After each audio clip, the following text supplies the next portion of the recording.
Hello and welcome to Friday Football Live. We have a great slate of games for you tonight. We will start with Milford at Winton Woods. We also have Springboro at Elder, Dixie at Beechwood, Newport Central at Scott, and Wilmington at Mount Healthy. Got a lot of great reporters out in the field tonight as well. We have Andy Edwards covering the Greater Catholic League, Dimitri Fizzik covering the Greater Miami Conference, and Ben Miller covering Northern Kentucky. And I am Alex Perez. I am the news director for Friday Football Live. I'm covering for Matt Sexton tonight on this rainy night. And we'll go ahead and get you out to your first action here on Friday Football Live as we send it out to Winton Woods and Milford.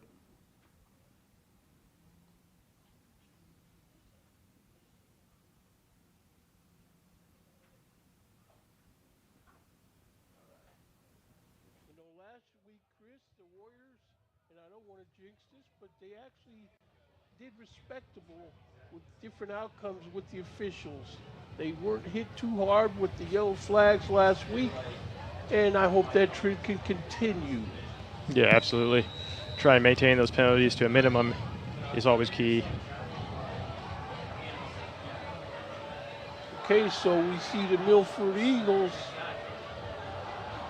getting ready to kick this ball off. They got a strong tailwind at their back coming in from the north, and the kick is off. And that kick lands in the end zone, so Warrior offense will come out and set up on the 20-yard line.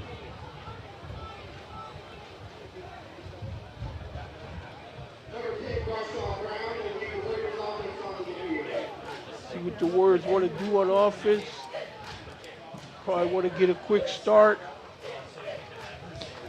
Yeah, I think getting the ball to Tyler Gooding, the running back, and then also Isaiah Garrett, another running back, is going to be key.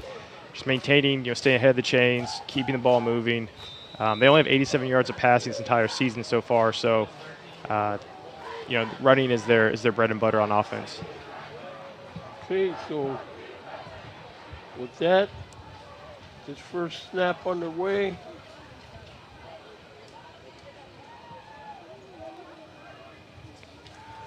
Thrown out to the left flat, caught. Big pickup, near first down, about a yard shy.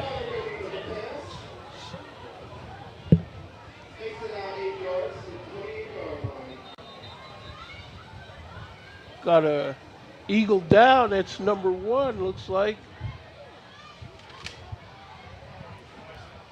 Carter Ings, 5'9", 160 pound senior.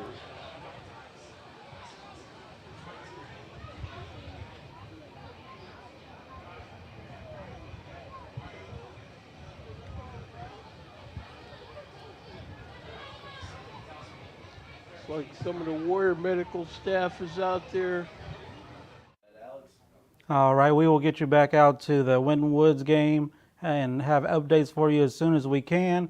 But for now, we're going to send you out to Newport Central. It looks like they are on a drive, so we will get you out there now here on Friday Football Live.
All right, Newport Central jumped out to an early lead there, so we will get you some updates there when they get back to action. But for now, we'll send you out to Elder as they're taking on Springboro here on Friday Football Live. As it gets, that ball gets out. So it's going to be near first down, and it is going to be a first down. And the Warriors pick up their first down. That's a little pitch and catch there to John Ear.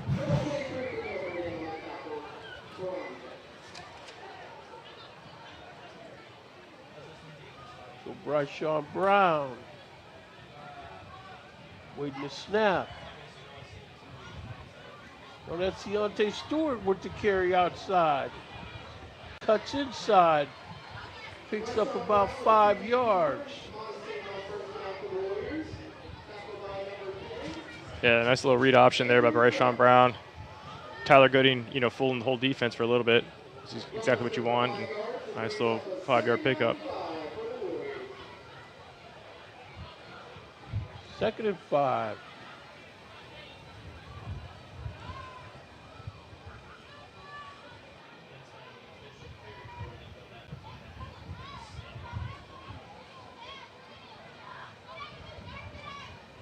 So it looked like Zeke Garrett will be back there with Stewart. Straight drop, Stewart looking to throw. This ball's caught in the right flat, and he turns and gets a first down.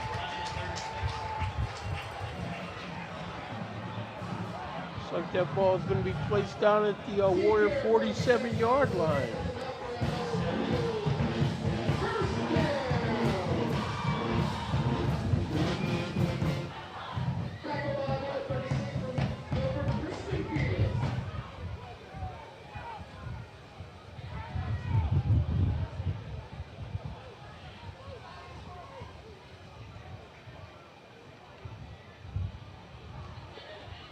Snap. There's a give.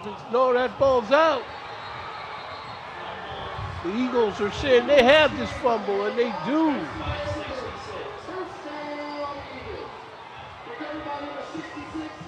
Oh, 9:16 left to go in the first quarter. We have a turnover.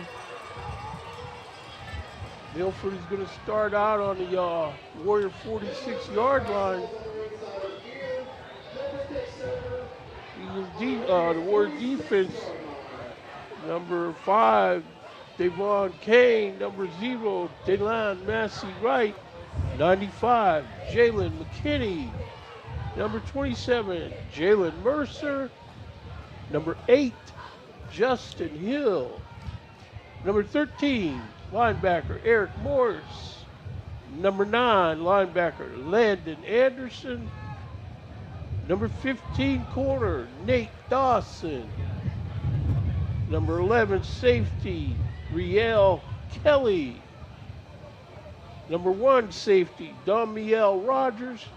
And number 7, corner, Darian Lumpkin. That's going to be a false start on Milford. The Eagles fumbled the ball, but it's picked up.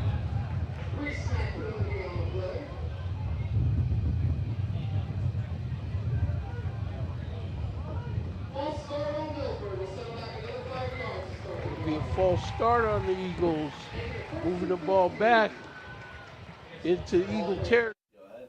And Springboro jumps out to an early lead at the pit, so we will step away from that and get you back to Milford at Winton Woods here on Friday Football Live.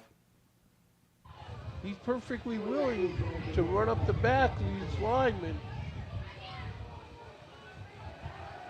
Pass inside. This pass is intercepted by the Warriors. Right off the hands. Yeah, Nate Dawson just made a little tip drill right there. Nice job just picking up that ball, keeping concentration. Yeah, he threw that ball in traffic. Yeah, it was a risky pass. And then once it goes off someone's head, it's up for grabs.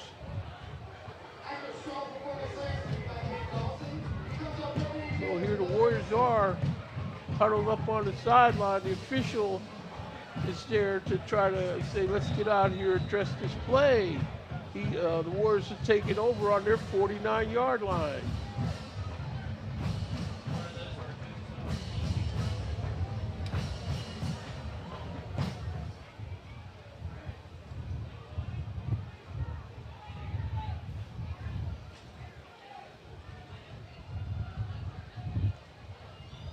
There's a snap, there's a throw, left flat. Hit the ground, incomplete.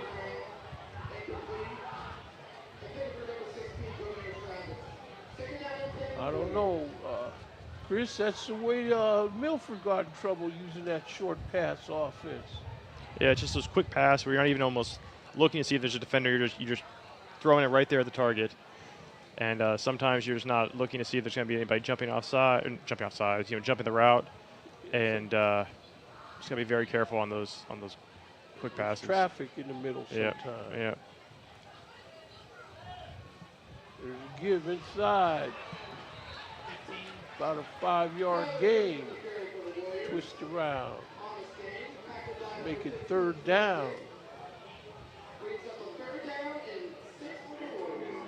36, they're calling it a 4-yard gain.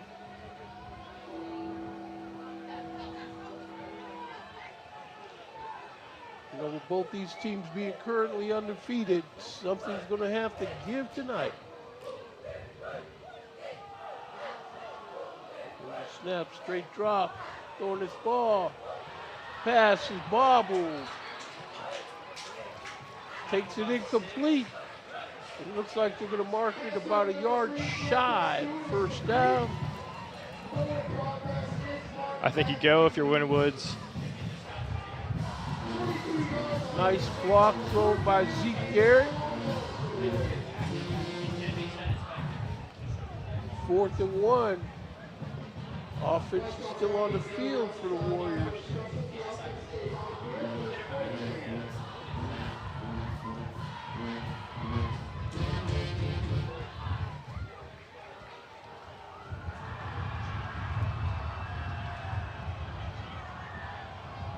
Okay, Milford's linebackers are all blitzing. They blitz and they miss him back got there. it. He picks up the 1st down. Yeah, that was Isaiah Garrett really just staying alive and not being taken down, refusing to go down, just finding an opening. Just they had a guy, had him dead to rights. Yep, number 6 had him right there, and just a wimpy tackler, and nice job picking up that 1st down.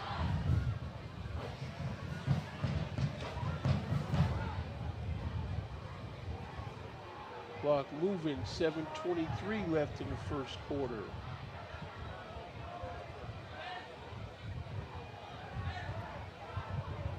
Garrett steps up there. Straight drop. This ball's complete. He runs through a couple tackles. Now he's on his own.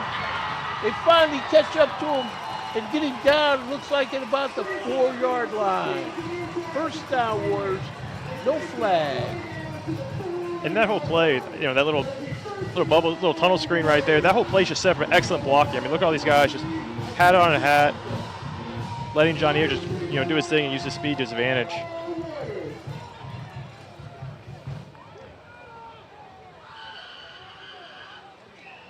Warriors are subbing. They take Matt Palmer out the game and place him with number 75, Luau Alou. There's a give inside. No, he fakes the give. He takes it out of his pocket and touchdown. Winton Woods Warriors. Penalty on the play when they get the touchdown. The penalty is on the Warriors. It's like they're going to call a flag on the Warriors, bringing that touchdown back.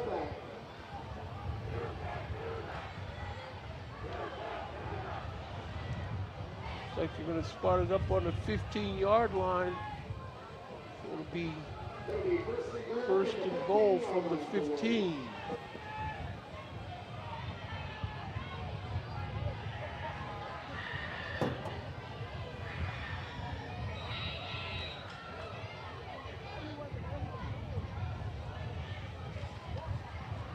See what the Warriors come up with on this play. Looking to throw it, caught in the flat, skips around the tackle, down to about the 10-yard line.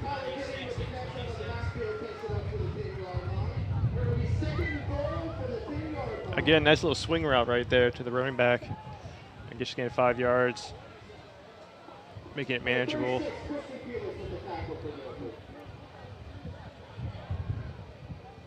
This is the play they got to have it on.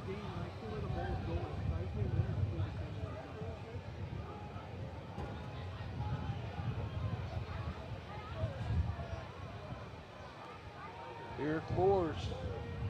This ball is completed. This guy's in the end zone for a touchdown. That play looks familiar, doesn't it?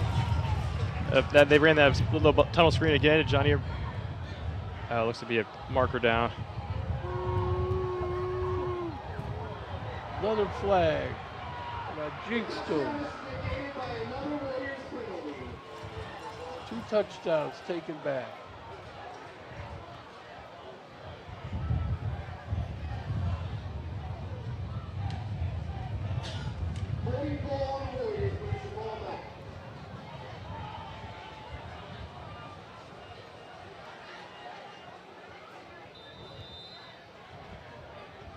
Second and 15.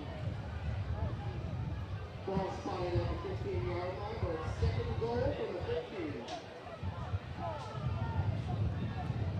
This is not what they came here expecting. Taking back touchdowns will haunt them. So here we go. Zeke Garrett back there with him. There's a give to Garrett, straight inside, but nothing there, nothing much, maybe a yard. Zeke Garrett on the carry for a few yards on the play, brings up a third down for the Warriors from the 12-yard line. Nick Whelan on the tackle for Wilson. 3rd and 12 from the 12 for the Warriors.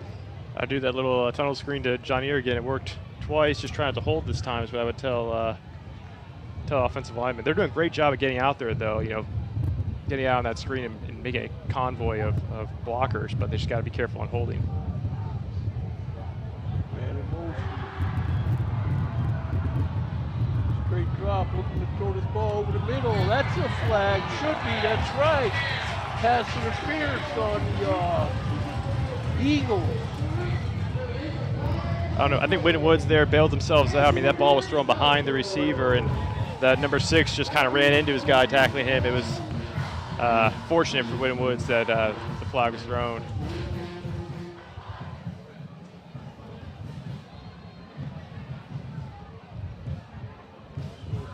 First and goal for the Warriors now. Here comes the ref, he's about to march it off.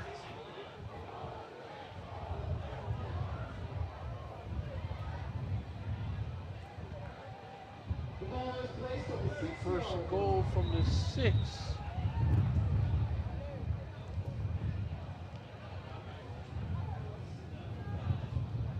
is now 36. 4 Warriors from the 6-yard line.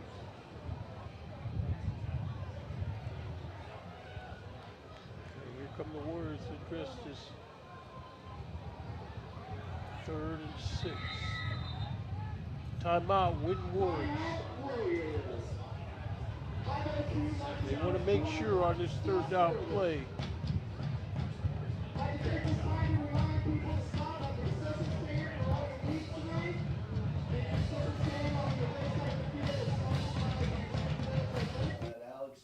A couple touchdowns called back in this game, so we are going elsewhere to the pit where Elder is on the drive right now against Springboro here on Friday Football Live. Not in the game. He had an injury earlier. 2 wide receivers to the left, and now setting up Thaman. Thaman the give to the right side, looks into the end zone for the touchdown. Joey Thaman for the Panthers, and we're tied at 6. And Elder brought in all their big bodies, brought in the heavy formation. It was easy enough. Got the buck motion with Joey Thaman, and touchdown Elder, really no doubt. And that was all set up by the really nice play by Braden Boeing to get him down inside the 1, and Elder on the board. Boeing did the fumble recovery too, so great job by him. And now with 4:49 left in the first quarter, The Panthers will look to add this extra point. Max Crawford with Thaman to hold.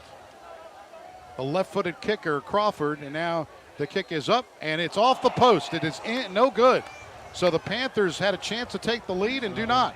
4:49 left. We are tied at 6. We'll take a timeout on the Prep Sports Radio Network. Kicking is going to kill him at some.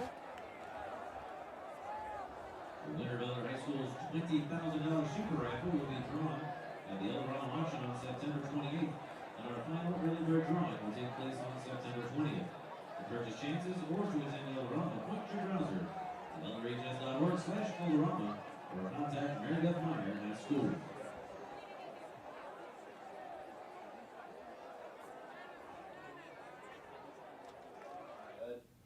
And Elder ties it up after a couple of missed extra points there. But for now, we're going to send it out to Scott High School, where Friday Football Live reporter Ben Burdett is on the call here on Friday Football Live.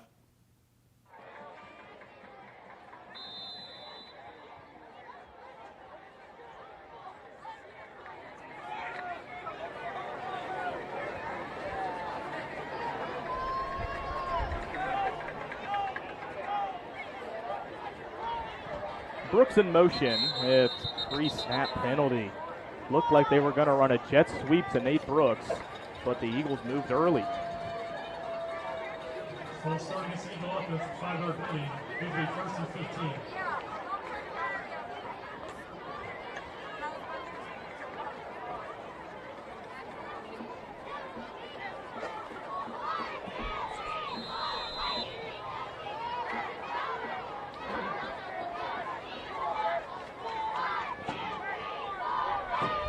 First and 15 back at the 28.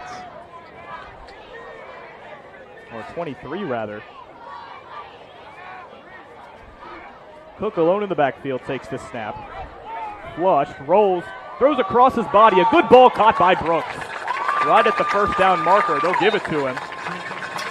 A gain of 17. Good move by Brooks afterwards to pick up a couple more yards.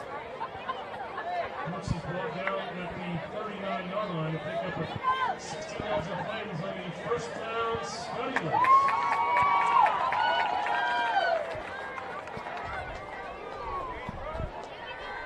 From the 39, Cook alone in the backfield. All receivers out to his right. I believe Aaron Hampton is to his left. Cook stands in the pocket. Pressure immediately, and he's brought down back at the 29-yard line. Just a free rush by Ben Colwell. No resistance from that Eagles O-line there. A generous spot for Cook at the 33, but it is a loss of 6. I thought the O-line had looked really good through the first 2 games. Not tonight to start. Yeah, Cook had been able to create with his legs, and he's still a good improviser, but a couple times he's not even had a chance to get out of the pocket. Couldn't even blink on that one.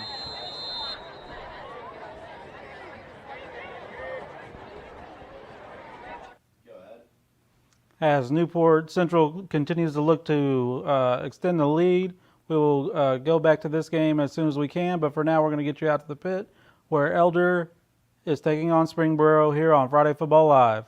Let them shoot themselves in the foot because Elder will be there to reap the benefits on offense when they inevitably get the ball back. Now sets up here with a 2nd and 2 from the 22-yard line. Shotgun setup is Miller. Miller looking, and Miller has some time, throws it to the side. It's intercepted. The Panthers, DeTulio goes to the 20, 15, 10, 5, touchdown. The Panthers get an interception return for a touchdown, and DeTulio gets it. Joey DeTulio was sitting on all the way. Panthers dropped into cover 2. Joey DeTulio sat in the flat. Pass was overthrown for the intended receiver. Joey DeTulio really didn't have to do much, just stood there, let the ball go right into his hands, and it was all green space from there on out. Easy touchdown for the Panthers. They take the lead. First defensive touchdown of the season for the Panthers, if I'm not mistaken. And DeTulio gets the credit there. 4:32 left. The Panthers have a 12-6 lead, and they're bringing in Ray to look to kick this one. Adam Ray with the setup and the hold by Thaman. This time it's up, and it is good. So 4:32 left in the first quarter. Panthers now, Elder Panthers. And Elder takes a 13-6 lead after that great pick six. And now we're going to send you back out to Winton Woods as they take on Milford here on Friday Football Live.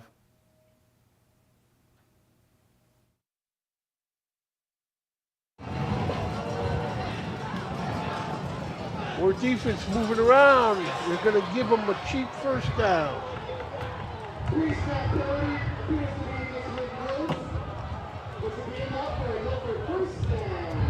Yeah. They got Devon there, just a little too eager.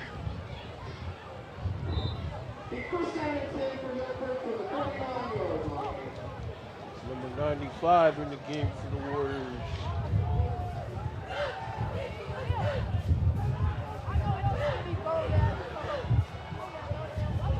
Jaden McKinney. And inside, looks like he's able to find his way for about a yard.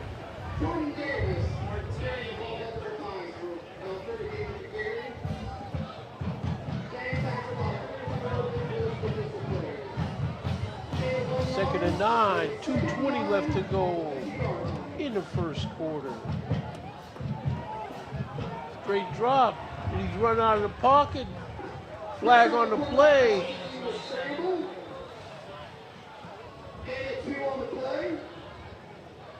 He's indicating against Milford.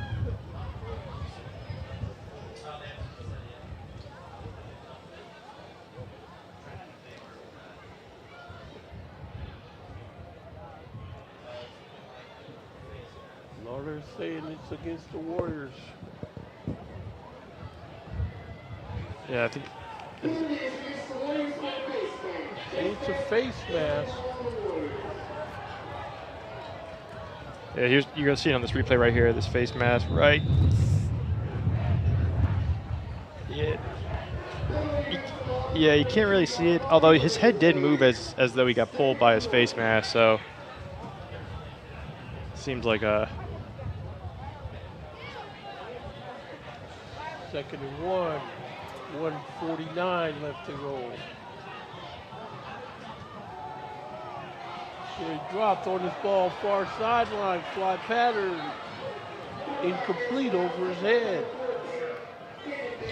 Yeah, number 4, Caden Bailey, the number 1 receiver for Milford. He had his man beat there. It was just single coverage, just a tad bit overthrown, but I think that's going to be there the entire game as long as Milford is Winton Woods is respecting the run of Jordan Davis. Well, we'll have to see how long they'll respect it. They can keep shutting Davis down.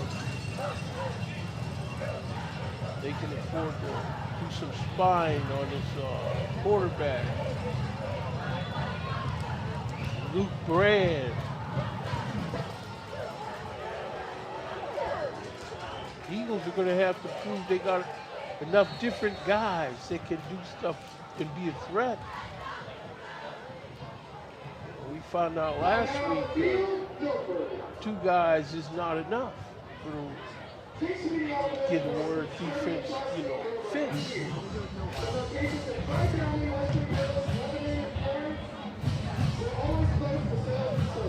Pause on that game as they take a timeout and send you out to Mount Healthy for the first time tonight, where we have the always rare 2-0 score as Wilmington leads right now. Third down, they'll mark this it is at a the battle 49 from yard the line, beginning and it'll be of third the and game about until 2. the end. This is a series of Beechwood Or has make that dominated 1. the They last put it at 4 the years. 50-yard line. 3 of the So last third down 4. and 1. At the Dixie 50. Heights comes So in right at midfield. 1-1 with a 1 wide huge receiver to the Cincinnati right, 2 to the left Cruise, side. albeit a Miller shotgun. He's at his 45. The give to Bernicardi, and he gets the first down. He was stacked up at the line, but he got about 2, and that'll be enough for a Springboro first down. It's one of those plays where Elder's obviously not a. And it looks like they took a timeout too, so we will get you back to Winton Woods here on Friday Football Live. Yeah, really nice job just reading that screen, knowing it was coming, and just making contact right when the ball hit the receiver's hands to ensure that there was no completion. It's going to be 4th and 1.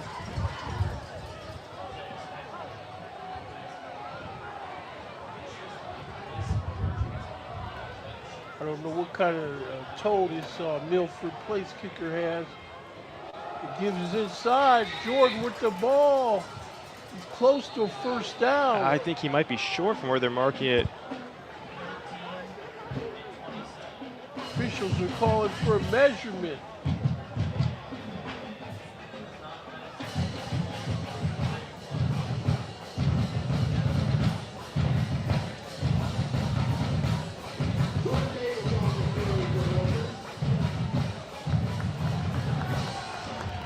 Okay, they saying they didn't make it. So Winton Woods will take over on down.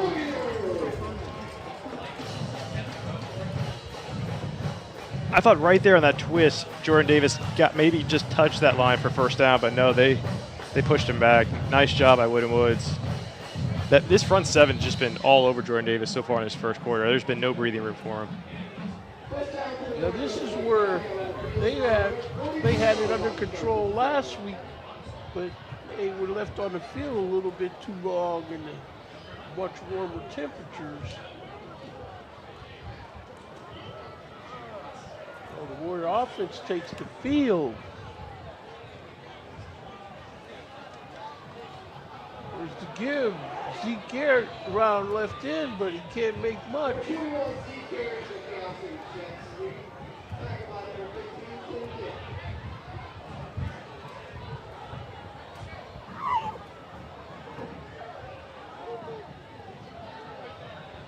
Yeah, they were just trying to get Zeke out there in space, attack those boundaries, but Milford did a nice job of just making sure they moved with him laterally and didn't allow him to have any open holes, and just ushered him near to the boundary.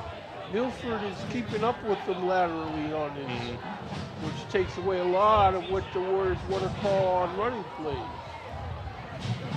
There's a pass, Zeke, incomplete. That's not unless incomplete. 45.7 seconds left to go in the first quarter. But again, I'm looking, if you're going to throw the ball, throw the ball.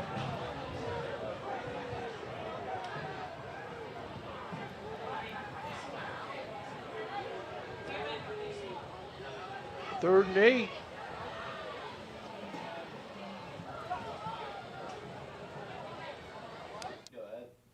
All right, as that Milford drive stalls, we're going to get you back out to Mount Healthy, where they're taking on Wilmington here on Friday Football Live. It just dramatically changes. Wilmington in the white uniforms, orange numbers. All these their helmets say Canes. So now you're looking at Now Healthy in the red uniforms. With the owls on the helmet, the wings of an owl. Pretty cool uniforms. I had Canes for dinner. What does that look like? Different kind of Canes, partner. Exactly. Neighborhood. Second down, and Wilmington's able to break a tackle and can't avoid another one. Ty Watkins had to chase down Bryson Schutte. Great job coming up and supporting, stopping. Might have got away with a horse collar tackle. I think that's what they called. Yeah, again, I'm waiting to see. Great look from our camera crew. We'll recognize our entire crew in the early stages of quarter number 3. Standing room only crowd anticipated and is here. Dixie's in their all white tops and white pants. Beechwood's in their home red. It's a white out over there in the student body, all dressed in white. Back deep for the Tigers is Urban and Cusick standing at their own 5-yard line.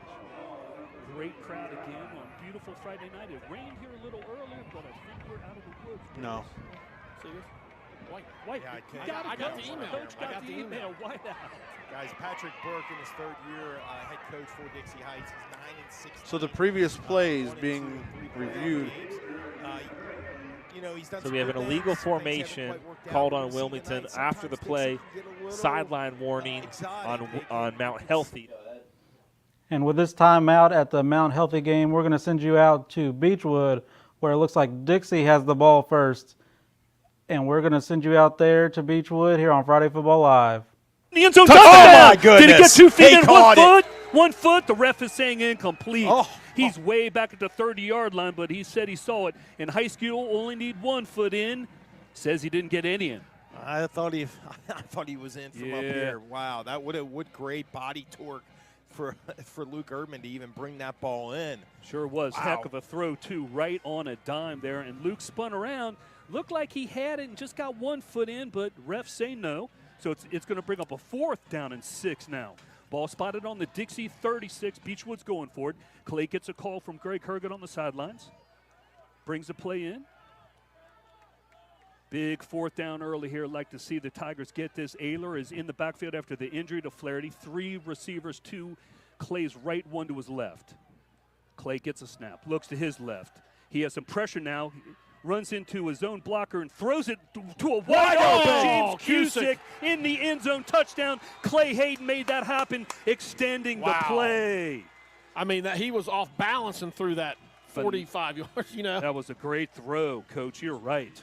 Well, great pressure there by Dixie's defensive line, Yeah, but even was. better, blocking by our linemen to stay with them. It looked like Carson Heeman actually was going to be able to get to Clay, but Clay was able to, pick up a block and find a little bit of a seam and regain his balance and sling that down the field. Man, nice throw. What a throw. Sure was, and Clay did a nice job extending that play, keeping it alive. Colton Layer out for the extra point. Snap is down, kick is And up, good. and it is good. With 10:26 to go, first quarter, Beechwood takes the opening drive down, scores a 37-yard touchdown pass from Clay Hayden.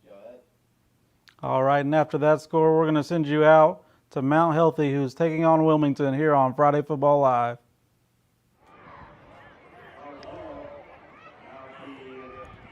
So we're going to get a personal foul face mask called on Mount Healthy.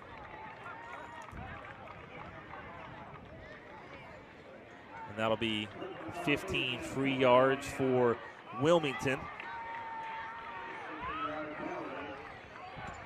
Next week, Wilmington will welcome Ross. And then week 5, they will take on Chillicothe. Both those games at Alumni Field on the campus of Wilmington High School.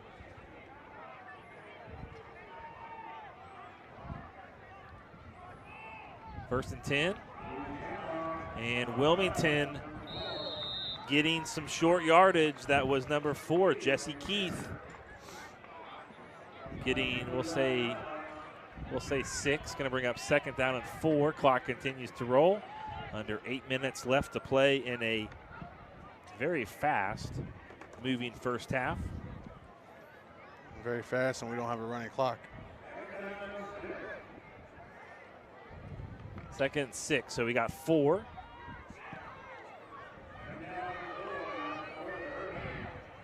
Stevens has 2 receivers in the backfield, 1 receiver to either side. He's going to hand it off to Jesse Keith, and Jesse Keith gets wrapped up as he tried to run right up through the line of scrimmage, and he ran into Dante Little, 5'10", 190-pound junior.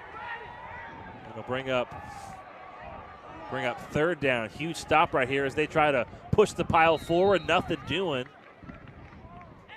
Actually, they're trying to move the chains. And the officials are going to say that he got the first down. As we see it again.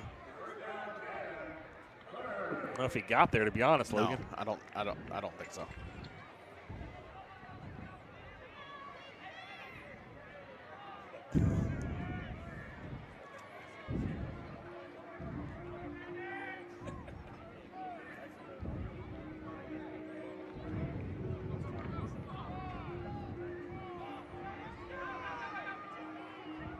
They're going to try to push it again. So did they initially not give him the first down because they just ran that same play as if it was 4th down and 1? They gave him the first down. They moved the chains. So I don't know why Wilmington decided to run that play again the same exact way. So unless they're just trying to move the ball inches by inches, but I wouldn't do that. Anyways, they pick up 2. It's 2nd down and 8 as we approach the 6-minute mark here in the second quarter. Jake Stevens throwing to the middle of the field, and the catch is made. So Jake Stevens hooking up with hooking up with number 13, I believe, which is Rodney Goins. As you get another look at it here, finding somebody right there in the middle. And that is actually number 13, you're right. Good job. So Wilmington moves the chains, first down and 10. Ball at the Mount Healthy 47-yard line.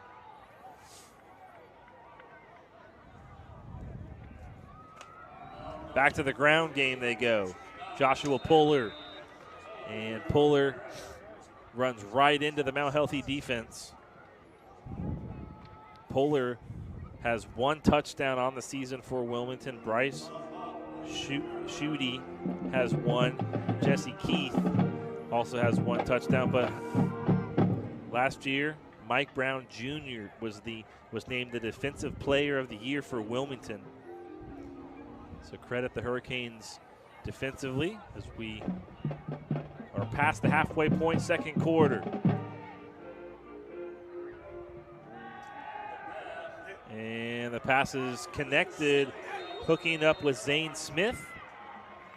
And tackled on the play by Nashawn Crittenden. Nashawn Crittenden. I was working on that name earlier, actually. Going to bring up third down and 4.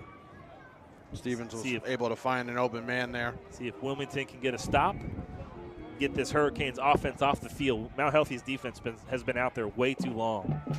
Jake Stevens throws the pass, and they're going to be mark it very short. Peyton Maurer caught the ball, and the officials will give him a first down.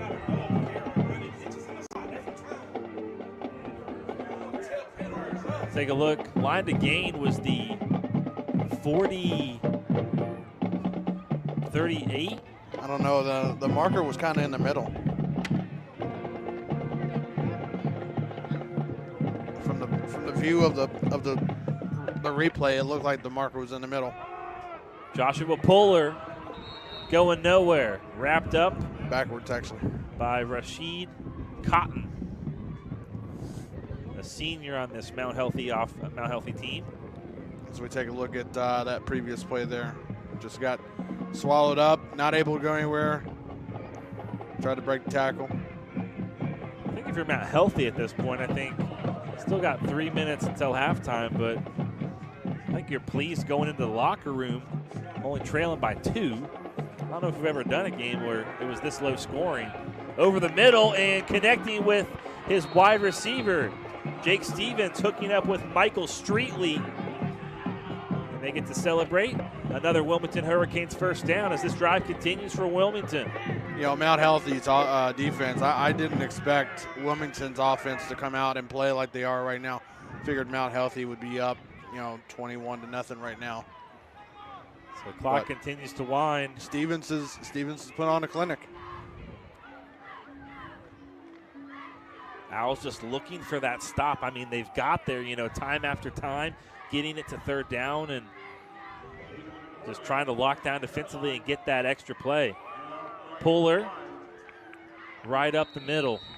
Nothing doing. And he gets thrown to the ground.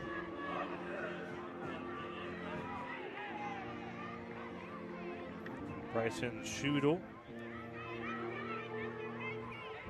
Clock continues to wind.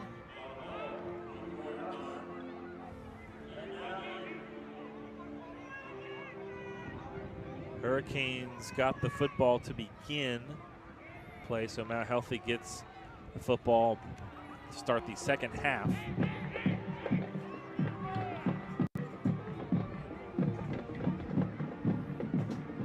Second and 10. Looks to the right.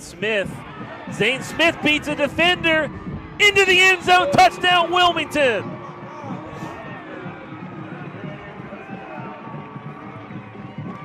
So Zane Smith punches it into the end zone.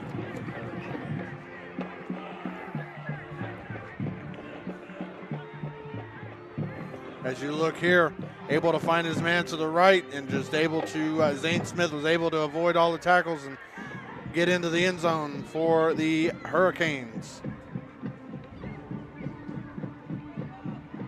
So Wilmington finds the end zone first.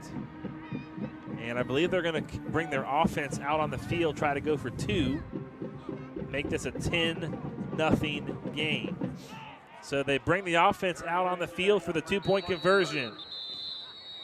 And whistles immediately blow. Hurricanes are going to take their second timeout. So Ryan Evans didn't like something that he saw. They'll talk things over.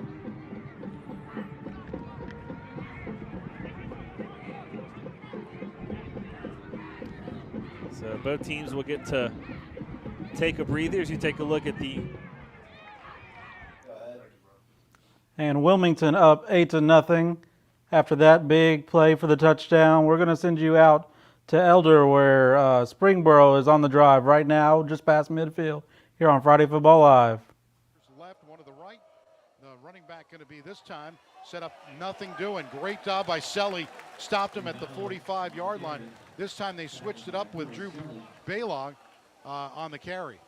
That's the downside of trying to hand it to Bruno Cardi every single down for Springboro. Is he's going to have to come out of the game eventually. Can't run him into the ground too early into this ball game. And Elder able to keep Springboro, stop them dead in their tracks here on first down. 2nd and 10 from the 44 for Springboro. 2 wide receivers to the right and 1 to the left side. Baylog is the running back again. And now they go to the sidelines, and Miller is calling out the play. Clock continues to run with 7:08 to go in the second. 13-6 Elder. Now looking Miller to the right, throws it complete. It's at the 40-yard line, just in front of the 40-yard line. And the good news is Maddox Arnold is back in the ballgame. And again, Elder, that was the second down plan for them right there. They'll take that 7 days a week. A short little 5-yard gain for Springboro, and that's going to force Max Miller to make a play by himself here on 3rd down. Yeah, this will be a 3rd down about, let's see where they mark it. It's at the 39-yard line. It'll be 3rd and 5, so it's a 3rd and manageable. You're still seeing Baylog in there. They've got 2 wide receivers to the left side. Wilhite does a good job, can catch anything. He's had a good start to the season. He's had 16 receptions for 231 yards and 3 touchdowns so far. 3rd and 5 from the 39. Miller throws to the right. It's complete to Jackson, gets a block and runs to the side inside the 30, and a first down for Springboro. Jackson gets Jackson long with a great move to the right and wound up getting extra yardage. As much as we've been praising Corey Selly, kind of a mistake on that play is he was in the corner position, had outside contain, and he jumped inside and was able to give the Springboro receiver ample opportunity to break that thing to the sidelines. 6 minutes left here in the second. 1st and 10 at the 29-yard line for Springboro. 13-6. Elder Panthers on top. 2 wide receivers to the left side. They look to the sidelines. Baylog is giving a much-needed rest to Brincardi. And they'll set up with Miller. Miller looks to the right, looking at Baylog now, move him to the left. 1 wide receiver to the right side. They give to Baylog. Baylog's going to get inside the 30 to the 28-yard line. Uran made a good tackle there. Really, Derek Uran has been so impressive all year long, whether it's been on special teams or on defense. That's why he's starting to, the Division I offer starting to roll in for Derek Uran. He's going to be a special talent in his final 2 years as a Panther. 2nd and 10 from the 29-yard line. 5:15 left here in the second quarter. Panthers have the 13-6 lead, but Springboro trying to get something going here. They've got it inside to Elder territory at the 29-yard line. They bring back Brincardi will get back in the ball game. So now 2 wide receivers make that 3 to the right, 1 to the left side. Brincardi in the backfield on a 2nd down and 10 at the 29-yard line. Now the fake to Brincardi, the look, and now throwing it down the field for Wilhite. Wilhite jumping in, and it's incomplete.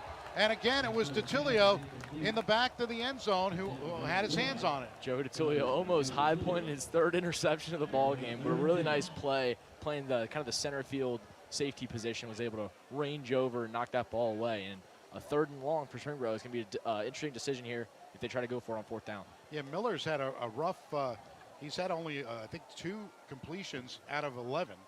Had 2 interceptions. In the first quarter, he went 1 of 9, 2 interceptions and 13 yards. Three wide receivers to the left and one to the right side. 3rd and 10 from the 29-yard line. Looking Miller. He's got time. Throws to the right side. It is incomplete. And that one was almost intercepted by Eli Roden. Len, this is why it goes back to my original point. They're just trying to put too much on their sophomore quarterback. Obviously, I mean, he's a talented kid. You can see he's got the natural talent, but coming into the pit for his 3rd career start ever is no easy task for any quarterback, let alone a sophomore. They got to just trust Bruno Cardi to get his yards on the ground. That'll open up the pass game more for the sophomore quarterback. Yeah, he's trying to. You're right. They're trying to do too much with a 4th and 10 at the 29-yard line. They're going to go for it here. Not going to kick a 46-yard field goal here. 3 wide receivers to the left side. Bernicardi off to the left, and now we're going to get a timeout by the Elder Panthers. The real estate market can be frustrating and confusing, but having a Coldwell Banker professional guiding you every step of the way can make the process easier. Contact Coldwell Banker at cbhomes.com. We'll get you right back to this one, but for now, we're going to send you out to Winton Woods as they're taking on Milford here on Friday Football Live. That's what needs to happen, but some points need to be going on the scoreboard while they're doing it.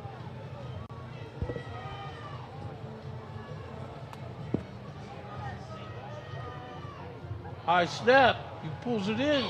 Take off. It's like he gets down to about the 10-yard line.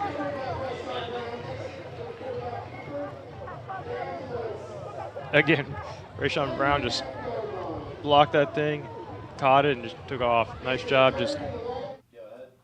Let's get you back to Elder now for this big 4th down play here on Friday Football Live. Bernicardi to the left side of Miller in the backfield.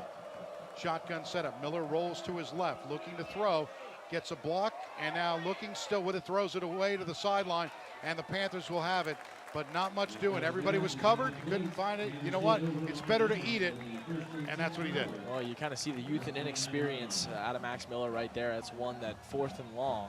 Got to give your receiver somewhat of a chance right there. There's a lot of Elder able to come up with a stop there, so we're going to send it back out to Winton Woods as they take on Milford here on Friday Football Live.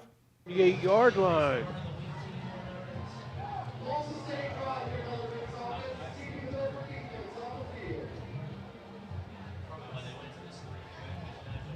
$158 left to go in the half.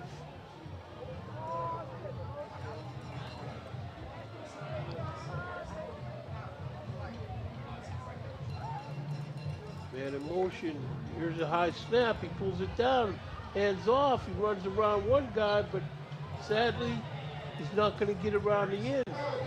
Yeah. Excellent job by Milford, just ensuring that corner was not there. But these high snaps, I think that's the 3rd one we see on this drive. They're just, so far, Brayshawn's doing a great job of snagging them, but things can go wrong. Yeah, you go wrong in a hurry, too.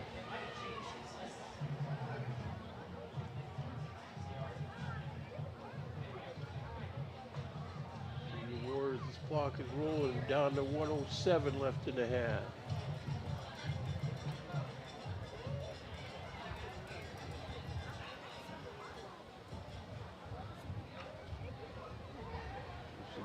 No, he fakes the give, he keeps it, and he's in the end zone. Nice. Touchdown for the Winton Woods Warriors.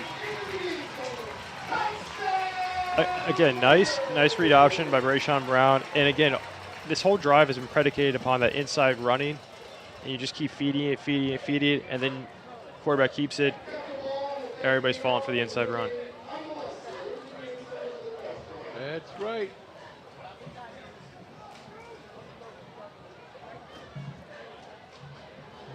We got Brian Knight in the game. Attempt to PAT. Holmes down.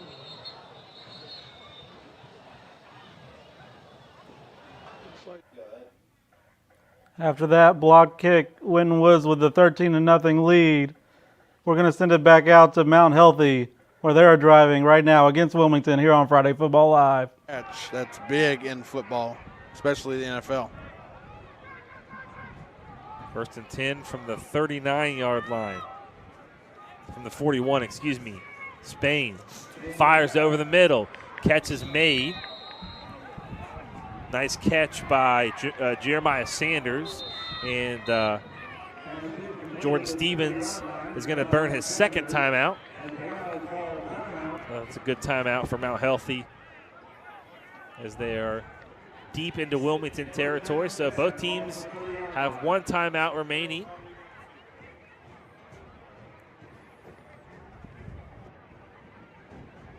Reds and Mets are tied at 2. Ellie De La Cruz just hit a 2-run home run. I see that. He's on my fantasy team. You would play fantasy baseball. I am knocked out of the playoffs. I got to be completely honest with you, partner. Baseball is not one of my favorite sports. I got knocked out of the playoffs.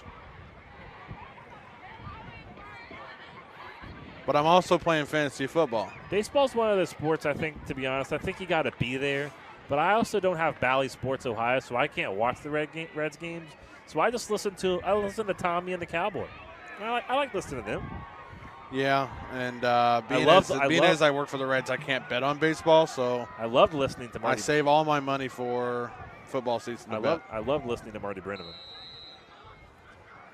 1st and 10 after the timeout. 1:20 left to play in the first half. Owls trying to get on the scoreboard. Spain rolling out to the right. Spain's going to throw it. Ball gets knocked away and picked up by Wilmington.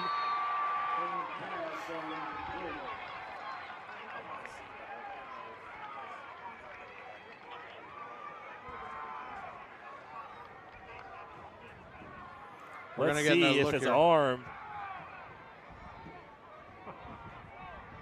The arm.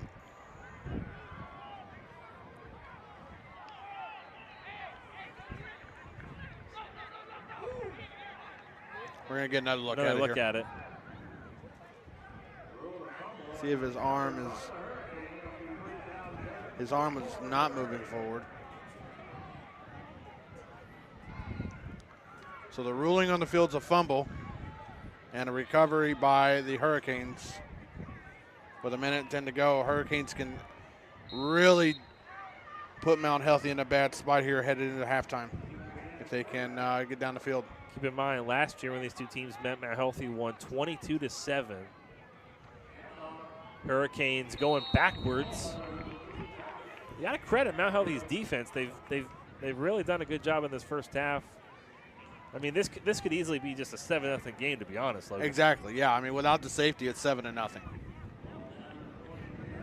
We're going to take another look at that previous play there. We want to. After that Wilmington big defensive play, we're going to send it back out to the pit where Springboro has the ball as they take on Elder here on Friday Football Live.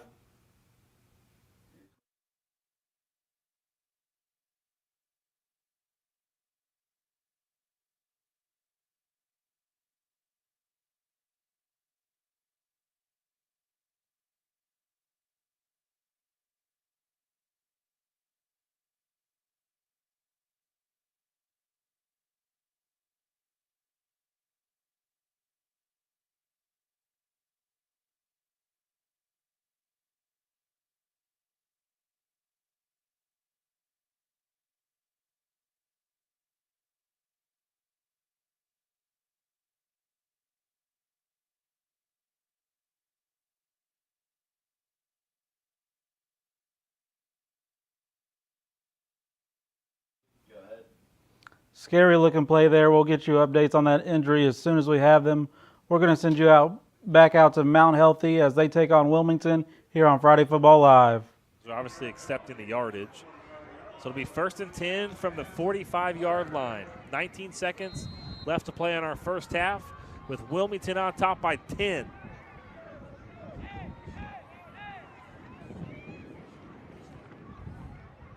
Weird first half here, Kyle. We have had little to zero offense, a lot of good defense,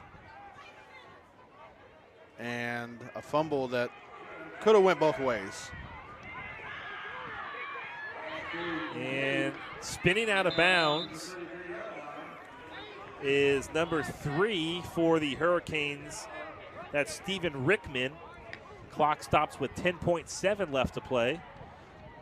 See how confident Wilmington feels in their kicking game. Because I think with about 10 seconds left, I think you have probably just one more play to get in field goal range and burn that last time out. Yeah, you have about one chance. Jake Stevens throws, catch made, and did he get out of bounds? He No. did not. Clock continues to wind, and Wilmington will burn their third and final timeout. And are looking at about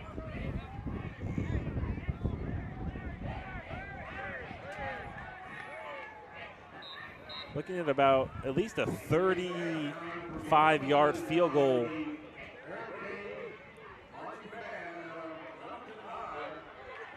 So we'll maybe see. 40 or 42. Ball spotted at the 27-yard line. So 27. Sorry, 27. 37. So about a 41-yard field goal, Logan. How you feeling about your kicking game? As that game draws near the half, we're going to send you back out to Beechwood, where they're taking on Dixie right now here on Friday Football Live. Yeah. Chase, as you said, Mark, Chase is already, in the 85 to 95 range, at just an estimate. Now they have to kind of gamble and hope that their defensive backfield can hold it together. 3rd down and 9, Tigers. Ball spotted on the 47 at Dixie. 3 receivers to Clay's left, 1 to his right. Clay gets the snap, looks deep down the middle, throws deep down the middle. Luke Erdman, he got hit with a little bit. Flags are staying in the pockets. No call made. I mean, right in front of the official, too. I'm shocked the flag wasn't thrown there, but, I don't know. Tough. I mean, that looked like that was going to be a touchdown. Thought he had Erdman over. Erdman did a great job trying to get through the Dixie defender, but couldn't. Jay Volker right now just looking at the official, showing a tug motion, because obviously there was a grab there by the safety, but missed by the official. It happens. James Cusick is out to punt. He's standing at his own 40. Dixie receiver standing down at his 5. 10:33 to go, first half. 14 zip Tigers. Cusick gets a snap. Nice kick. High and angle to the right. Dixie defender is not going to field it. It bounces into the end zone. Touchback. Finishing up a wrap-up of 2A football top 5. LCA now 0-2. The week 1 loss to Boyle County, who anybody's going to do that. But they also lost to Franklin County 4A number 4 last week, 39-33. They are taking on Pikeville tonight, and both teams 0-2. That's brutal early schedule. Yeah, it brutal. Is. I mean, Franklin County, Eddie James and the boys from Franklin County. That's one of the best programs in the state. Dixie's going to take over 1st and 10 from their own 20. Their 4th possession of the game. They have pretty much run about the same play. Quarterback's in shotgun, either hands to Greg or fakes it. This time he hands it to Greg. Greg going around the left-hand side, going to pick up about 4 or 5 yards, call it 6, out to about the 25. Give him 5. Yeah, Maddox Kelly on the tackle from behind. Nathan Paps, Caleb Aerosmith helping from their defensive backfield positions. Dixie is going hurry up again. Same formation. Greg gets a handoff right up the middle, spins out of some tacklers. Nice job spinning out. Going to get short of a first down, though, out to about the 29. Yeah, and that's what you get with Armani Gregg. I mean, it looked like he was clogged up in the middle, but he just spins around. He gets off the edge. James Cusick with a nice tackle low on Armani Gregg. Good looking back there for Dixie, but they're going to have to get him going for sure. It's been tough sledding early going. This is a big 3rd down for them. Shotgun formation. Hand to Gray going out to the right. Oh, nice. Gets hit by Waddell. Short of a first down. Brody Waddell. Yeah, I mean, that's again, we've talked a lot about Brody Waddell and what a strong defensive player he is. And right there, he said no bueno to Greg. It looked like he had the edge, and it looked like that could have been a chunk gainer right there. But Waddell, who we know he's tougher than nails, just like his brother and his dad. But, boy, did he just show some explosiveness off the edge. And again, huge play, because that was a chunker if he gets around there. Yeah, it sure was, no doubt about it. 9:53 to go first half. Dixie punting again. Luke Erdman standing about at his own 40. Should get some pretty good field position here. Snap is back. Punt is away, and it's short. Shank. And it is going to go out of bounds at about the 40 of Dixie. So great field position. Flag on the side. Oh, yeah. See what they call here. The ball they're going to spot it right at the Dixie 40, so about a 15 net yard punt. See what the penalty is. Thanks, everyone, again for tuning in. Beechwood leading 14-0, this third game of the 2024 season. It's a false start, it looks like, on Dixie. Don't know. They still haven't spotted the ball down yet, folks. Sorry to figure out here what's going on. But the Tigers are going to get the ball back, leading 14-0. I think it looked like it went out about the 40 to me. Yeah. What do I know? I don't know much either, Coach. This is do or die for Dixie here. I mean, they go down 3 touchdowns. This is going to be almost impossible 35. for them to come back from this. Yeah, it was a 5-yard penalty against Dixie, so it takes it down to the Dixie 35. Even better news for us.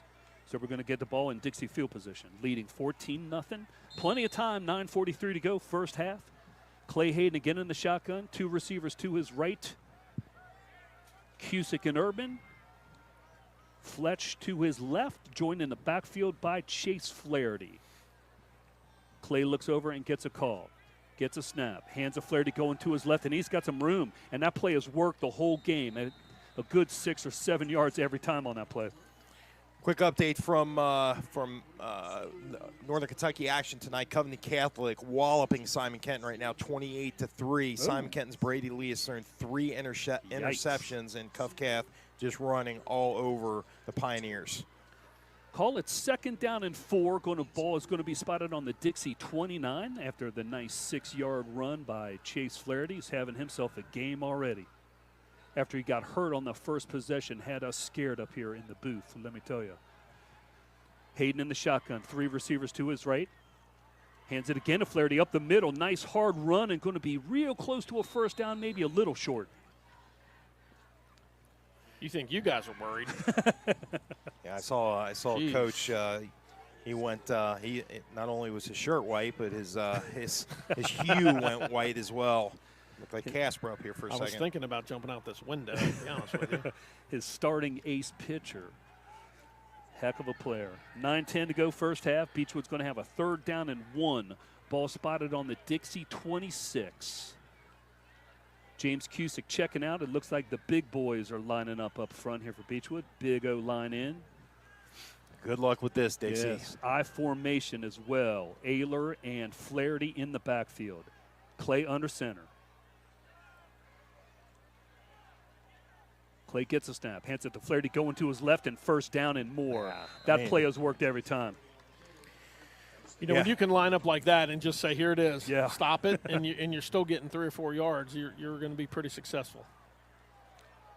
They're going to spot that inside the Dixie 25 down about the 23, 1st and 10 Tigers. 8 minutes, 39 seconds left to go in the first half. Standing room only crowd again. Campbell County last week was packed in here as well. Had some great crowds early in the season. Also, for Highlands Campbell County playing tonight, Highlands leading 21-0 over the Camels at half.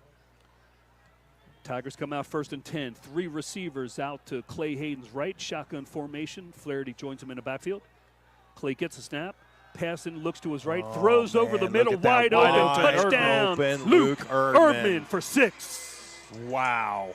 I mean, you don't get any more wide open. I mean, Bo Souter was wide open on the left side of the field. Erdman wide open on a seam route. I mean, that is, man. Unbelievable. Great throw by Clay Hayden. Sure was. Tigers up 20-0, pending the extra point. How many yards was that, Tally? I think it was 26, sir, according to my UC math.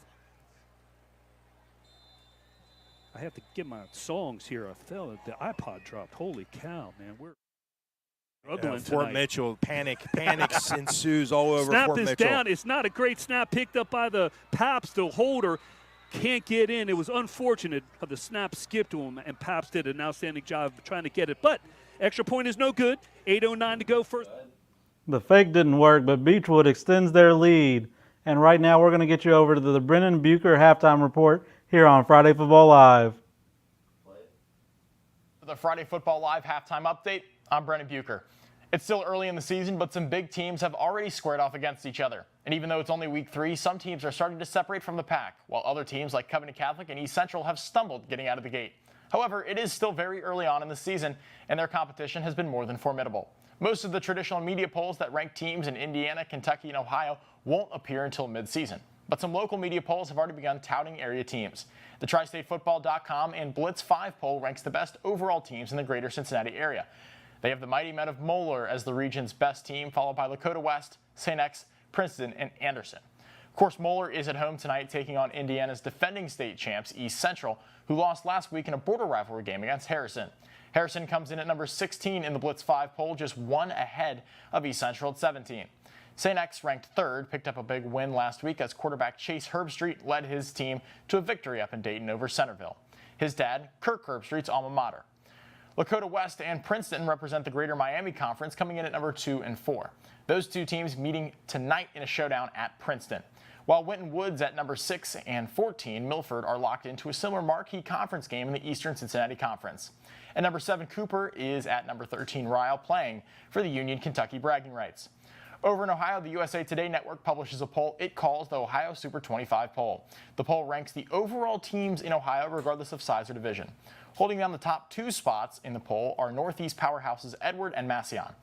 Moeller cracks the top 5 just behind them at number 3. Anderson and Winton Woods also make the top 10. And Elder, St. X, Princeton, and Harrison round out this poll.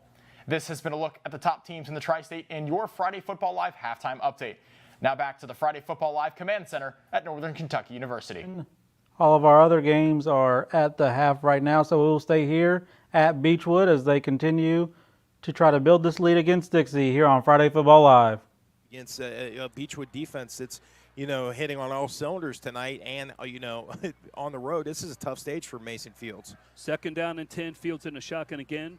Back comes in a motion. He gets a jet sweep. Going to cut it back up, get a couple of yards, maybe 4 out to about the 24. Going to be 3rd and 6. Flag.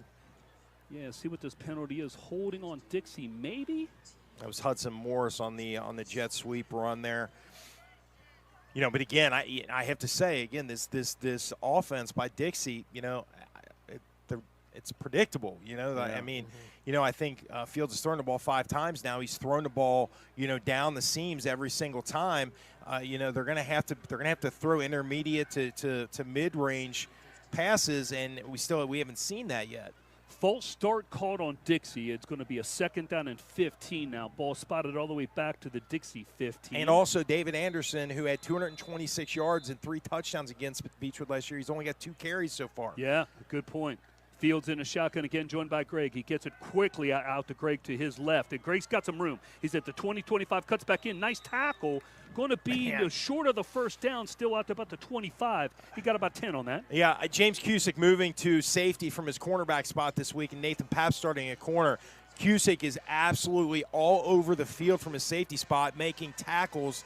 I mean, he looks like a headhunter out there. He is just absolutely dominating from that. He's looking like Ed Reed back there. 3rd down and 4, call it. Ball spotted on the Dixie 26, trailing 20-0. Colonels have not been able to get much going on 1st down. That is an understatement. Yeah, they've had 1 1st down in the game, I believe. Fields again in the shotgun, looks quickly, throws out to his back on the right. That is to the 30, 35, 40. Yeah, David Anderson. About a 45 again. Anderson, yeah. Nice play. Yeah. All right, Coach Burke. Yeah, you finally got it to one of your best playmakers, and I think that's only the 3rd time he's touched the ball tonight. Yeah. 1st down, Dixie, their 2nd 1st down of the game. Going to take it all the way out to their own 42, call it. Clock is running, 7 minutes to go, 1st half. Bo Souter in at outside linebacker, playing on the wide side of the field right now. Fields again in the shotgun, joined by Greg in the backfield. Fake to Greg again. Fields has it, looking over the middle, throws over the middle, high again. He's missed high on about 3 or 4 throws incomplete. Yeah, that pass unfortunately sailed over the head of an intended receiver, Nashawn Goldsby. Seems like Mason Fields, all his throws are real high tonight. Yeah, and you can tell he's got a cannon. Right.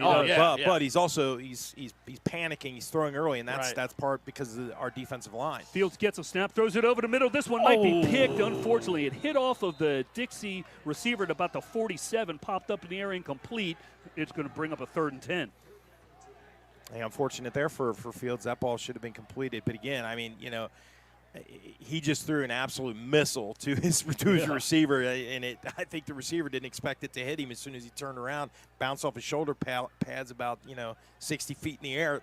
Yeah. That's just a tough play there. 3rd and 10, Dixie. 2 receivers to Fields' left. He gets it, fakes a handoff to the back, and that's going to be a false start again on Dixie. Their 3rd of the night.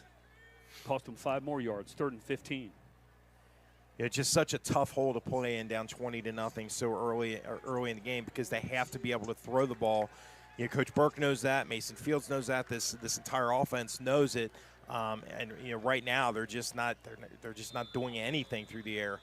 Ball all the way back to their 37. 3rd down and 15 here for Dixie. They got to get something going. Fields again in the shotgun. Anderson joins him in the backfield now. He goes out to the left. Empty backfield, 3 receivers to Fields' left, 1 to his right. Getting a play from the sideline. Play clock down to about 5. Fields gets a snap. Getting some pressure up the middle. He spins out of it, but has nowhere to go. He is going to be sacked back about 3 more yards inside the 35. Was that Chase McDaniel again off the edge? Chase McDaniel off the edge. He's a problem. With the initial contact that threw Mason Fields off, and he had to try to find some room to reset himself, and that's when he was met by the entire Beechwood front 7. Another great defensive series for the Beechwood Tigers. 4th down and 18. Dixie will be punting. Luke Erdman standing out about his own 33-yard line. I'm going to predict he's going to catch this and run it back. It's coming. I mean, it's absolutely coming. And once he gets one score, he wants another one. I mean, he turns into a different beast. Snap is back. Punt is off. It's a line drive. Luke's going to try to catch it. It bounces up. He fields it at the 25. Slips down. A nice job by the Dixie, a defender, to stop him right at the 25. Nice play, though, from Luke just to catch the ball. It took a tough hop there. That was Gavin Henson, sophomore, you know, a future main cog in this Dixie offense. A great play right there to bring down Luke Erdman. Thing is, though, they're down 20-0, and he wants to tell Luke about it. That was a bad idea. He makes Listen, the tackle. And Luke, I can tell Luke Erdman's going to remember that one. That's gonna turn the animal into something a little extra the rest of this game. 1st and 10, Beechwood ball on their own 26. Clay Hayden once again leading the offense out. Been pretty much, he's lined up with Chase in the backfield, still does again on this possession. Clay gets the snap, looks to his left, throws quickly out there. I believe that's Cusick or Flesh. Got it to 32, spins out of a tackle. There you go. Cusick, 40, 45, 50, 45, 40. Nice spin and run by James Cusick. Getting it done. Yeah, 34-yard pickup there on 1st down. And again, there's the difference between the Beechwood offense and the Dixie offense. It's short, intermediate passing routes to skilled receivers who can make things happen. Just the body, the way that James Cusick can move his body, the torque that he's got. He just made a twist move on the corner for Dixie, left him in the dust, and took off down the sideline. We've seen that now 3 or 4 times this season. You know, James Cusick is just, again, we see this every year. He's a technician at wide receiver. Hayden and Cusick hook up again. 1st down, Beechwood at the Dixie 40. Clay in the shotgun formation, joined by Chase Flaherty in the backfield, 2 receivers to his right. Clay gets a snap. Hands off to Flaherty, going to his left. And this play has worked again, and it still does 5-6 yards on 1st down. Yeah, nice job by the left side of the offensive line. Maddox Kelly from his left tackle spot led the way on that blocking surge. Clay's taking a couple steps to his left, handing it off to Flaherty, who's going in 5 or 6 yards every play. Call it 2nd down and 5. Ball spotted at the Dixie 35. And again, a big difference between the way these two offenses look. Beechwood tonight looks like a well-oiled machine. Dixie looks confused. They look panicked.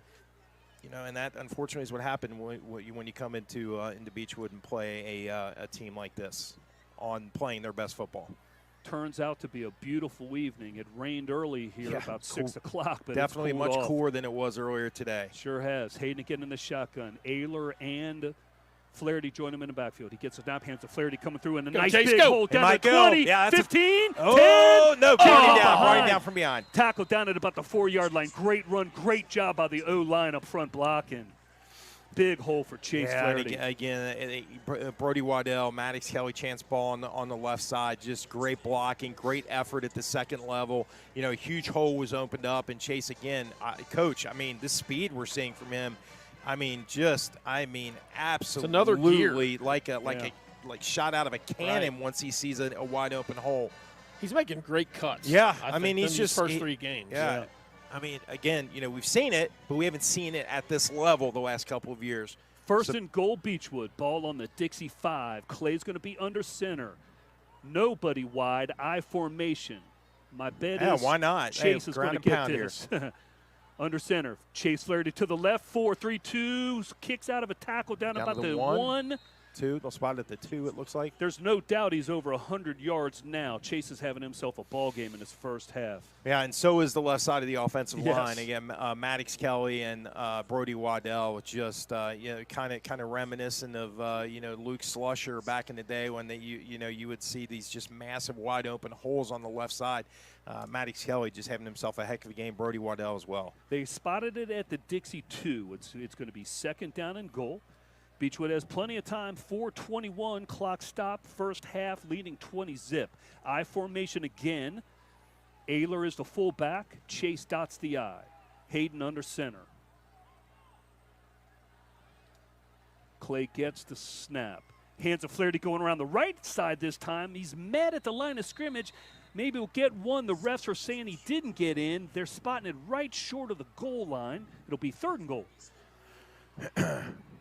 Yeah, not sure if there was some miscommunication there, but Brody Ayler just absolutely lit up the defensive end there on the side, and there was a huge hole on the right side. I don't doubt we're going to get it in on this very next play. They're going to spot it inside the 1. Third down and goal. Same lineup here for Beechwood. All the big boys are in. And our size on the O-line has increased a lot this year. Really gotten bigger. Coach Volker talked about average 220 last year and up around 245 this year. I mean, we could see what a difference it's made through 2.5 games. I formation again. Clay under center, Ayler and Flaherty in the backfield. Clay gets it, quarterback sneak, but he fumbles it. He got it back. He got it back. Good. He's going to lose about 3 yards back at the 4. See what we do. Could we get a Colson Lair field goal attempt on 4th and 3 or go for it? Go for it. Let's go for it. They're going to spot it at the 3. He lost 2 yards on that play. I think it was going to be a quarterback sneak, but the ball fumbled out of his hands.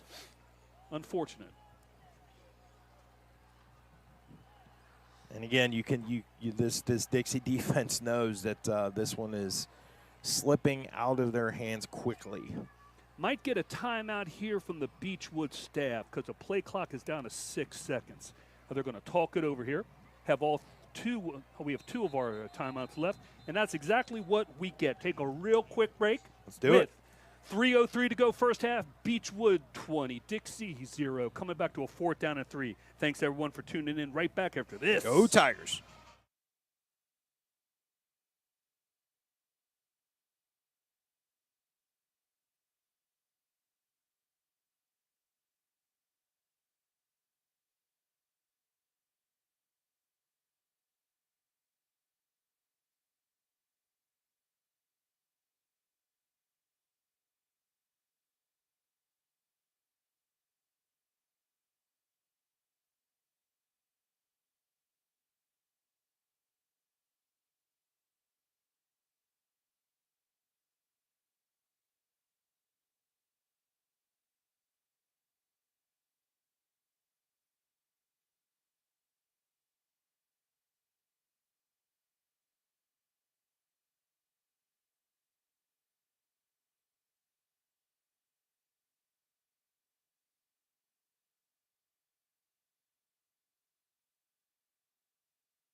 To the timeout, they're going to go for it. 4th down and 3. Ball spotted on the Dixie 3. Heck yeah. I formation again, same lineup. Big boys in. Clay under center. Gets a snap. Fakes it. Rolls to his right under pressure. Throws in the back of the end zone. Got to have interference on that time. No. It seemed like the Beechwood Souter got interfered with in the end zone. No call. Dixie takes over on possession. Yeah, disappointing, but now, we've got a chance for a defensive takeaway here, and you'd love to see a defensive touchdown right here. Clay did a real nice job. He was getting pressure rolled out to his right. He got some extra time there.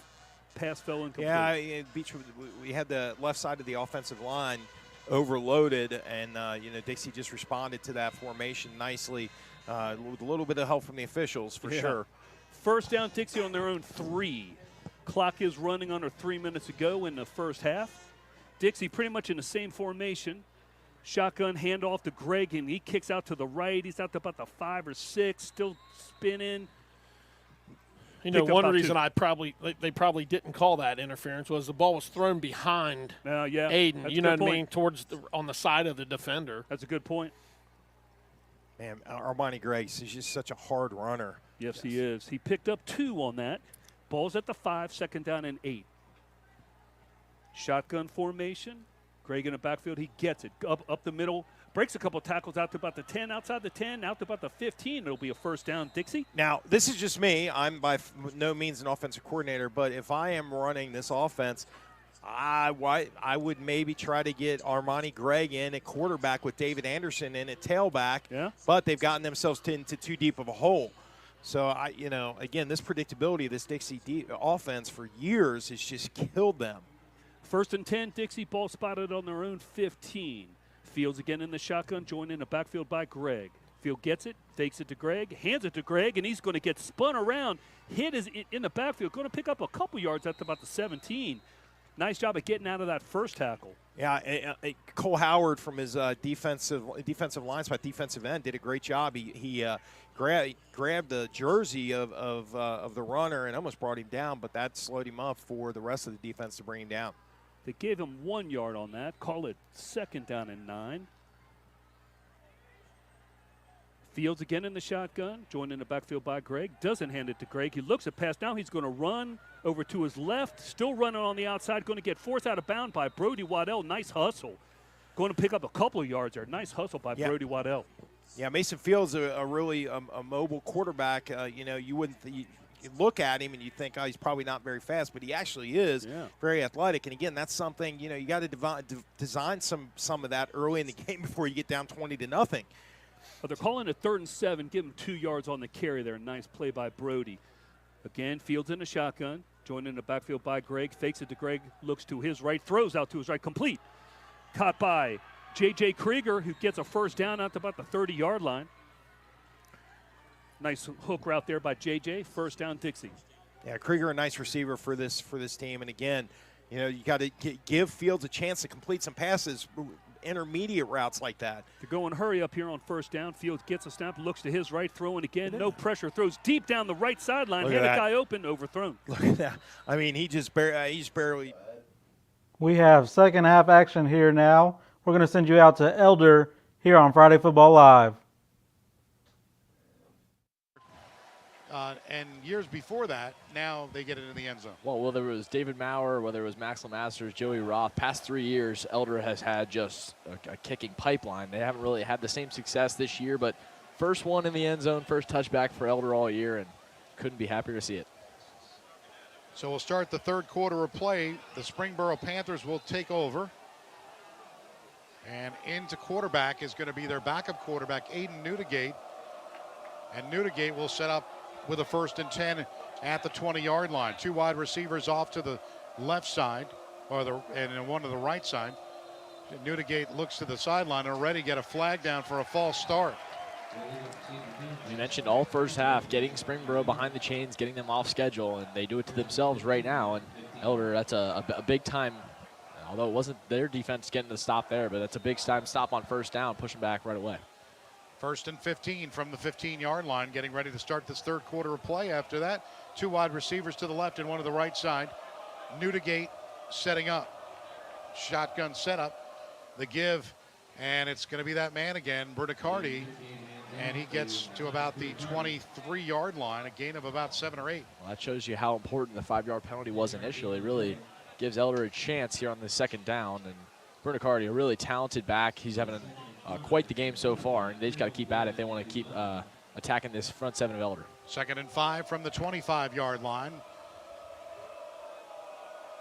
Newdigate, now the give. Berticardi again, and he spins to about the 27-yard line. This is the kind of the spot that we were talking about, Elder. They want to get the Springboro kind of in the 3rd and 5-ish territory, not really the 3rd and 2. You'll probably see Springboro go right back to Brunicardi again. If he can't get 2 yards, they really don't deserve a first down to begin with. 3rd and 2 from the 28-yard line. 11:08 to go here in the 3rd quarter. Elder with a 13-6 lead. Shotgun set up. They got 1 wide receiver to the right, 2 to the left side. They give to Brunicardi, and he's going to get to the 30-yard line, and he's going to have a first down, depending, of course, on where they spot it. Tonight has been a little bit different. And I think that is going to be at the line again. So that is a first down for Springboro. So they've come out of the gates after a false start penalty, have now moved the football to the 30-yard line. 10:48 to go. 2 wide receivers left, 1 to the right side here in the 3rd quarter. 13-6 Elder. New to gate. Now to Brunicardi, and he's going to get to the 35. He's out to the 36-yard line, a gain of 6 on first down. Red River Gorge Cabin Rentals in the beautiful Kentucky Red River Gorge have mega 12-bedroom cabins available for big groups or families, and only a short 2-hour drive from Cincinnati. Check out all the activities and things to do at redrivergorge.com. And we'll take a break from this game, and we're going to send you out to Mount Healthy as they take on Wilmington here on Friday Football Live. I have an injury on the field.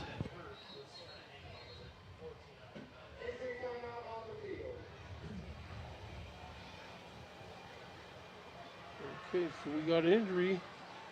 You got any scores that you heard about any at halftime, Chris? At halftime, Cole Rain was down to Middletown, 10-3 at the half. Lakota East and Hamilton were tied at 14. I think Moeller and East Central. Moeller was handing it to him, right, 35-0. So.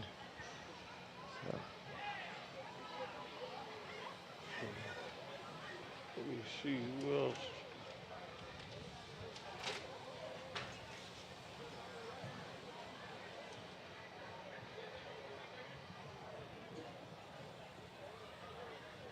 Elder 13, Springboro 6.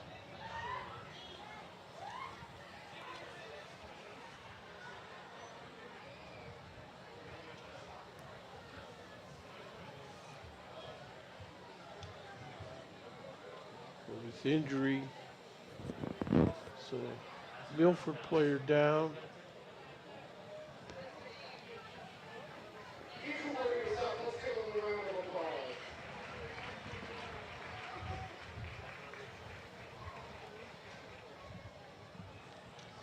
Oh no, that's a Winton Woods player. What number is this guy? Got the medical staff.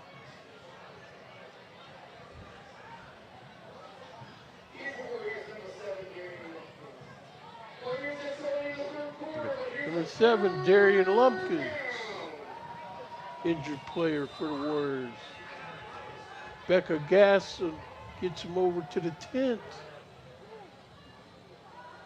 Brand, straight drop. Now he's going to run for it. Yeah, he's got it. He's got the first down, and he's out of bounds. Looks like near the 46-yard line. I think when Wentz was in man, everybody just followed the receivers and spread it all. Milford spread it all out, and Luke Brand just seen daylight, take off and run for it. Smart play. Mount Healthy cuts the deficit to 4.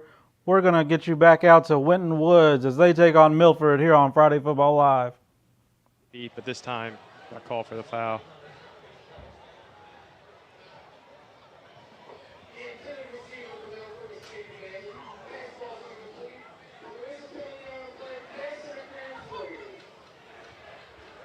Pass interference, but Milford has to figure out a way to get somebody else in on the party because just 2 guys is not enough. Yeah. I think trying to get Caden Bailey more involved in the game. We haven't really called his name that much. I think that's paramount for them to get back into this game.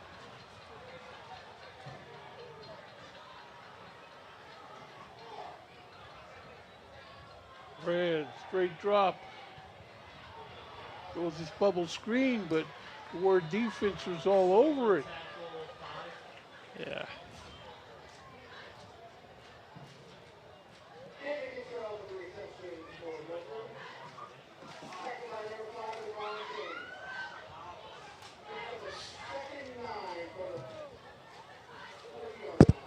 2nd and 9, 10 minutes left to go in the third quarter.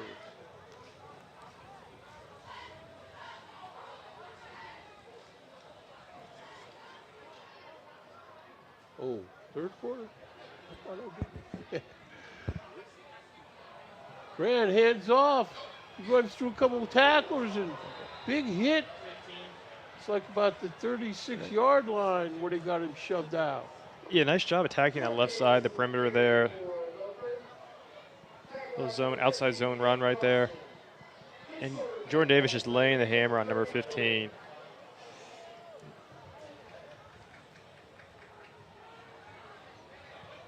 Third and 4, 9:15. Straight drop by Brand. This ball is off the hands of his receiver, incomplete. He had him. Luke Brand had it. He had David Cantrell right there, just a little bit to the outside. I think he wanted Cantrell to keep running. He kind of signaled that after the play. Looking at Luke Brand's body language, he's a little bit frustrated, hands on hips, waving him back and forth. All right, we're going to get you back to the pit as Elder takes on Springboro here on Friday Football Live.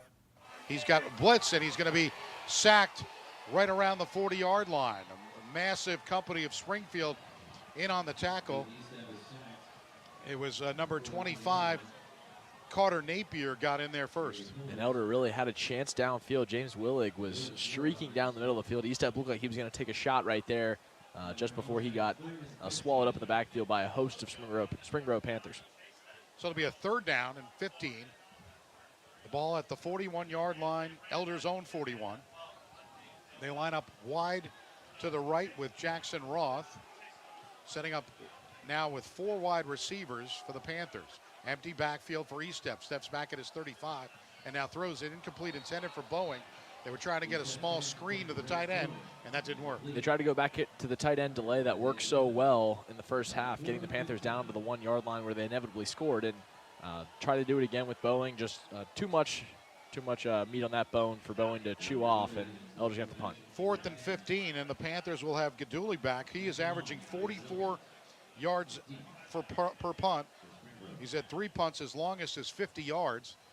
He's back at his own 41 to retrieve this one is Wilhite and long. And this one's going to be a very high kick. It's got a good hang time. And Wilhite takes a fair catch at the 21-yard line. So the Panthers, Elder Panthers, give the ball back to Springboro with a 6:38 left here in the third, 13-6 lead. And Elder's defense really has been the focal point of the success that. We're going to get you back to Winton Woods as they are on the drive after a big play against Milford here on Friday Football Live. I mean, the offensive line is just doing a tremendous job. You'll see right here.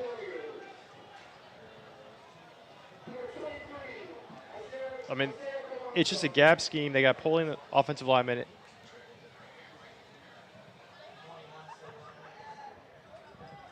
Okay, so here we are.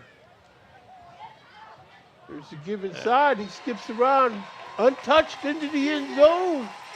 Touchdown for the Winton Woods Warriors.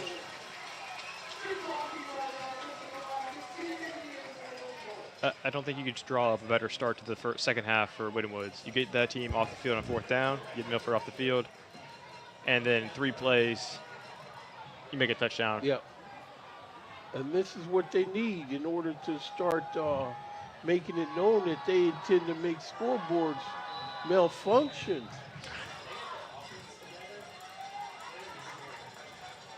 Here we are. Brian Knighton trying to point after. Hold is down. Kick is up. And that kick is good. So with 8:01 left. Winton Woods punches it in to give themselves a little breathing room. So we'll get you back to Elder as they take on Springboro here on Friday Football Live. Wide left, one to the right. Newdigate in the shotgun. And now the give. It's up the middle. The running back's going to have the first down to the 40-yard line. Bernicardi continues to just eat up the Panthers, and he's got over 80 yards in this game. Looks like Springboro's going to go hurry up huddle here. 1st and 10 at the 38-yard line for Springboro. Now we're going to get a whistle. And Springboro has done just such a good job. And it looks like Brunicardi, really no signs of him slowing down at all. It's so impressive what he's done so far throughout this game. And Elder knew they were going to have their hands full coming in. They've gotten everything they bargained for so far. Yeah, where's number 0? But certainly, you know, it's a number that just a number only, because he certainly provides a lot of value. It's 1st and 10 at the 38-yard line. 4:55 left and counting here in the third. Elder clinging to the 13-6 lead. And now they give to Brunicardi, and Brunicardi gets to the 40 and the 41-yard line. A gain of about 3 for Brunicardi. Just a 2-hour drive away is the beautiful Red River Gorge, the Kentucky Red River Gorge, and visit Red River Gorge Cabin Rentals to plan your perfect getaway. Red River Gorge Cabin Rentals is almost every imaginable combination: cabins, campgrounds, a resort lodge, and much more. Visit RedRiverGorgeCabinRentals.com. 4:22 left here in quarter number 3. Panthers have a 13-6 lead over Springboro here. 3 wide receivers to the left, 1 to the right side. Newdigate. He steps back at around the 32. He's got time, but now he's rolling to the left. Running for his life, get at the 40, 45, and he's out to the 48-yard line. So Newdigate gets right at the first down stick after he was almost sacked in the backfield. Wow, you don't see a backup quarterback, much less a sophomore, come in and just deliver the boom that like Newdigate is right now. Springboro's got a lot of talent at the quarterback position. 1st down and 10 at the 49 for Springboro. 3 wide right, and a give up the middle, and then he gets to about the 45 of Elder. Did it fall out? The Panthers think they have it, and the Panthers do have it. Is it that man again, DeTilio, with the fumble recovery? Looks like it. Oh my goodness. After 2 interceptions, he now has a fumble recovery. One of the interceptions was a touchdown. Unbelievable. Just took it right away from Brunicardi as he was falling on his back. Near side official saw it all the way, came sprinting in, gave possession to Elder, and wow, what a huge stop for the Elder defense. He has had a heck of a game today. Almost had 3 interceptions, and now he has a fumble recovery. So you can't get much more than that. DeTilio, he had a nice first half, and now has a good second half.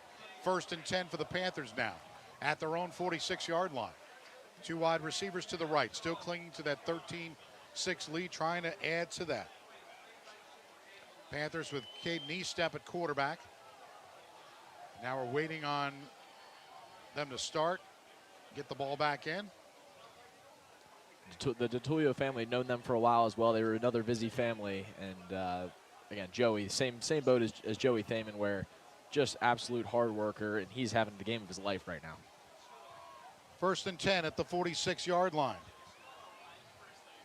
with 3:46 remaining in the third quarter. Panthers with that lead. Now Eastep throws to the right side. It's complete to Paff, and Paff at the 45-yard line. And we have light. Thank you so much.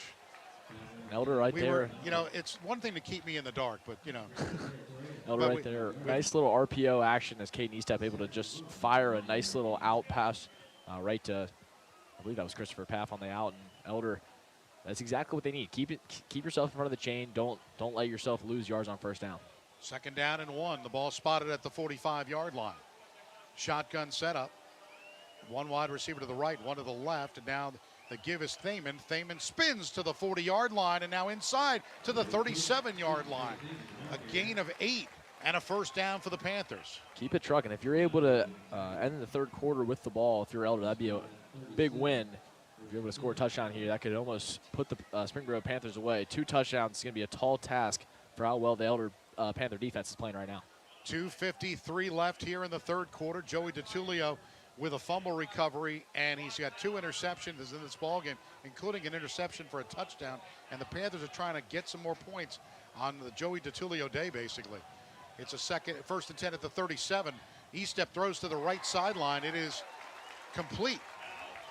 Right on the right sideline, and that was number 9, and that's going to be Luke Ross, and Luke Ross kind of snuck over there. And it's been probably since Ben Hamilton that Elder's had a quarterback that can just deliver these balls just on time, on target, as hard as Caden Eastep does. He throws the ball just with such conviction.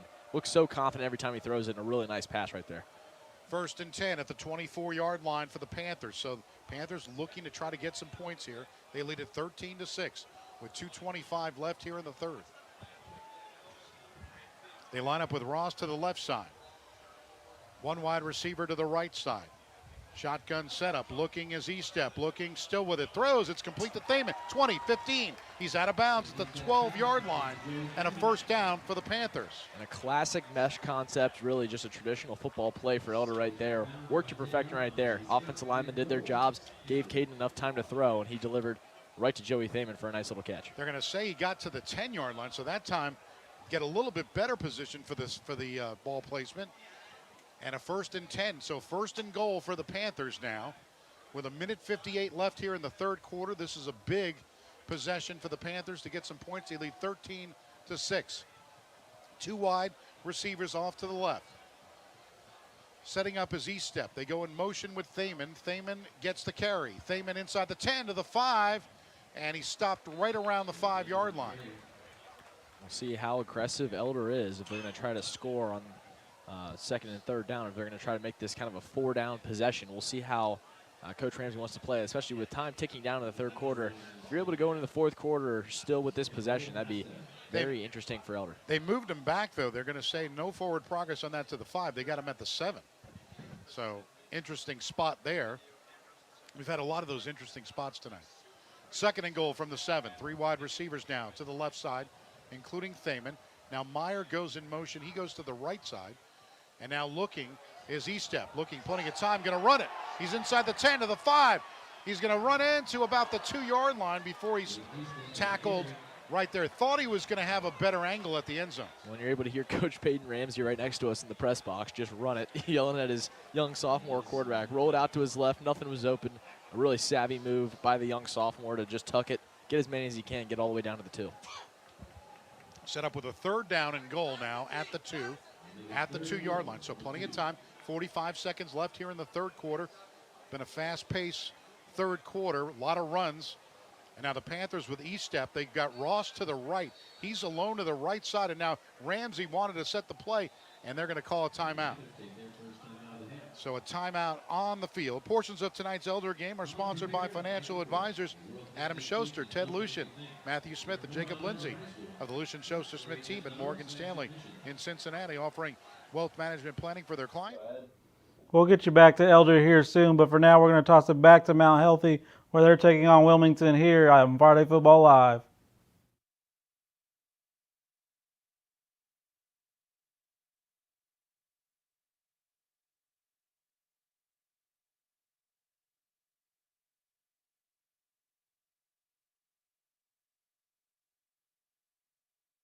They get to the 30-yard line of Wilmington.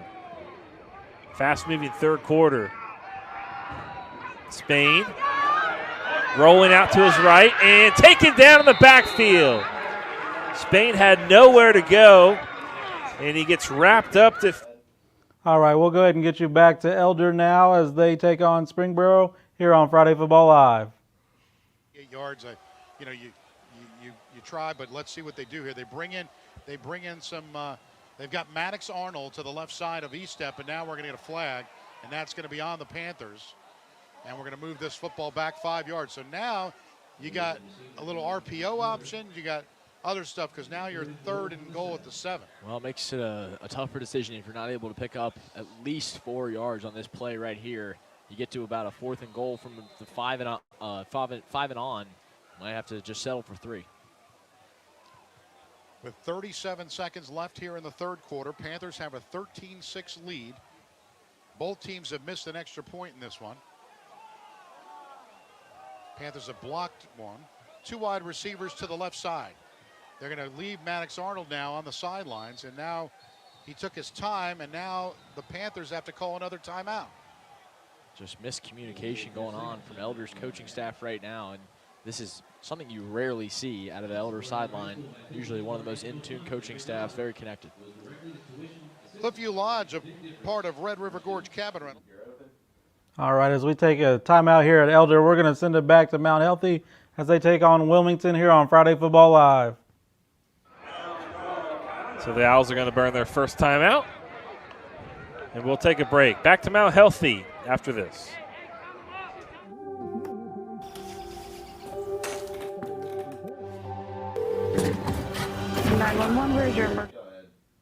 Well, a commercial here, so we're going to toss it back out to Elder as they take on Springboro here on Friday Football Live. And now the shotgun setup for E-Step. E-Step's going to roll and now look to the left and look in the end zone. He's got Boeing in the end zone. Touchdown. Let's see if he's got 2 feet in. Does he have 2 feet in, or are they going to say no? I think they're going to mark him out. I don't think he had 2 feet. He had looked like it. Trying to see if we can get a replay up here. Left corner of the end zone would have been a touchdown if it counted. And based on my first look, I'm inclined to agree with the referee. Looks like Bowen's foot just came down a little out of bounds. We've seen a lot of that over. Now the Panthers are going to go for a field goal here. This will be a 24-yard attempt. It's Adam Ray for 24 yards. So let's see if the Panthers can get this one. A little more than an extra point here, 24 yards away. It's snapped, it's hold, it's got a distance, and it's up. And this one is good. So with 28 seconds left in the third quarter, the Panthers extend their lead 16-6. We'll take a timeout on the Prep Sports Radio Network. Podium Realtors is a proud sponsor of Elder School football in the All right, we're going to get you back out to the action at Mount Healthy as they take on Wilmington here on Friday Football Live. Same guy, Jeremiah Sanders, has both touchdowns for Mount Healthy, and it's a 13-10 ball game. Joshua Puller trying to run up the middle, nowhere to go, taken down on the play by Tyshawn Spain. Clock continues to wind, under 4 minutes left to play in our third quarter.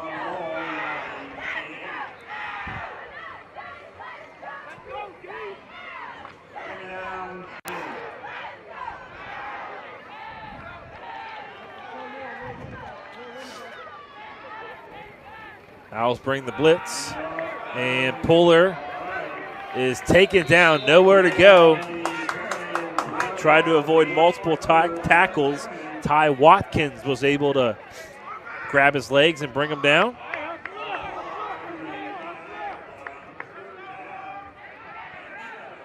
So it's being 3rd down and 7.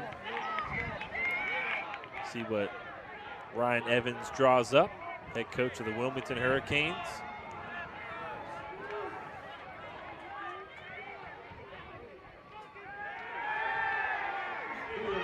Fires down the field and overshooting his intended receiver.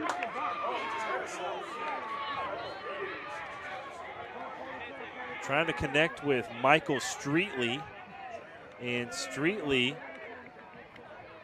just pulled something in his leg as he hops. Yeah, he's going to hobble off to the Wilmington bench. He came down hard on the Mount Healthy side. We'll take a break from this game for now and send it out to Winton Woods, where Milford is looking for their first points here on Friday Football Live.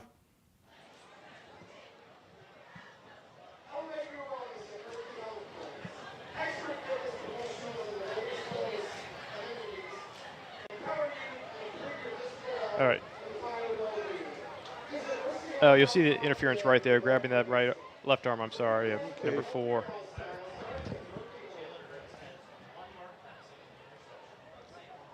But still, the Warriors are playing much better discipline to keep these flags off the field much more than they have in previous seasons.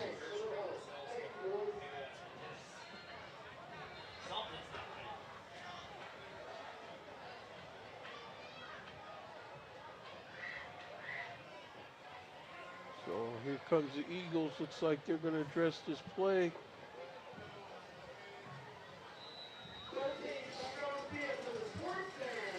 Fourth down. They got guys jumping.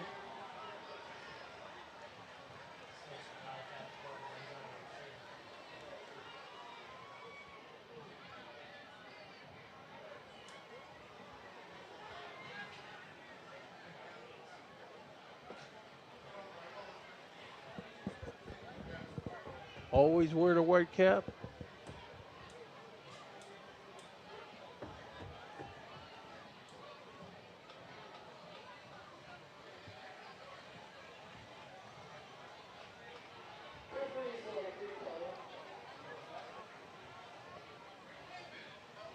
Put his hand behind his head. flag. Winter Woods. I think we might have jumped.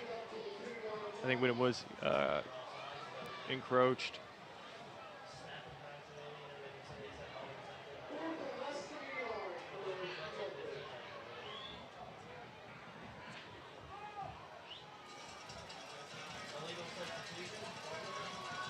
Okay, so we're going to try it again. 4th and goal from the 2. Fakes the give. They're on him in the backfield. He tries to fake a guy and shake him loose, but I don't think he got do it.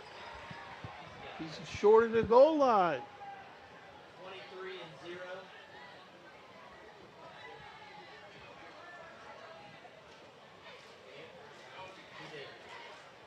Yeah, he got.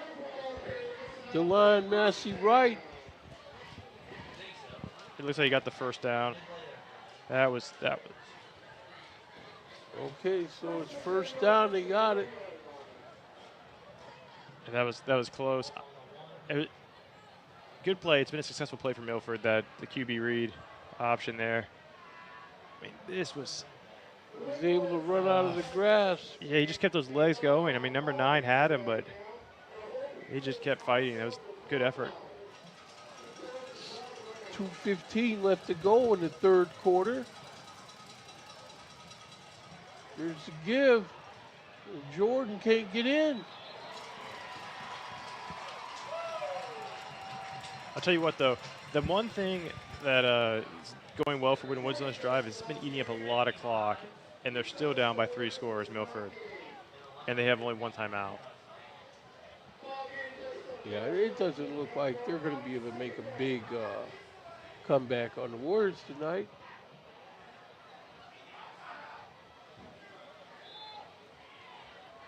Guys shuttling in and out of the game here. 2nd and 1.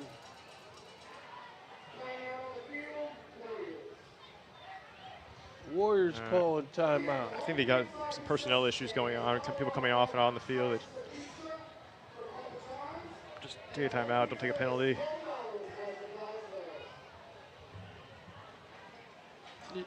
Yeah, that's true. I mean, they might as well just take a penalty and it'd be what, 2nd and 1 now, so 2nd and 2. As there's a timeout here, we're going to send you back out to Mount Healthy as they are past midfield against Wilmington here on Friday Football Live.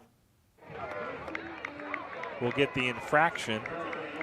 So Mount Healthy false start, goes 5 yards back, and then they get those 5 yards back again. Here's another look at it.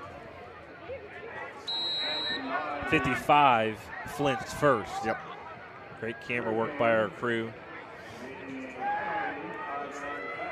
Great ice from the back judge there. Man in motion. Spain avoids a sack. Firing to the end zone. Incomplete.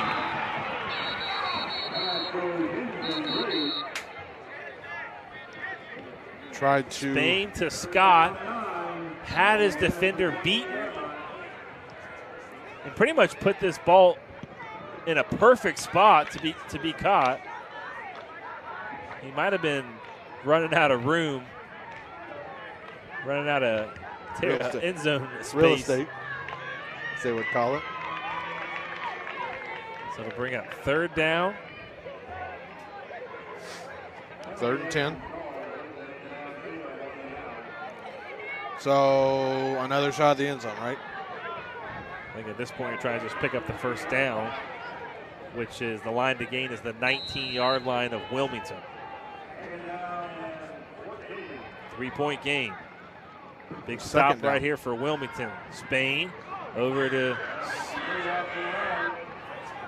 Ace Cooper, and Wilmington does the job defensively. So now it'll bring up 3rd down, excuse me.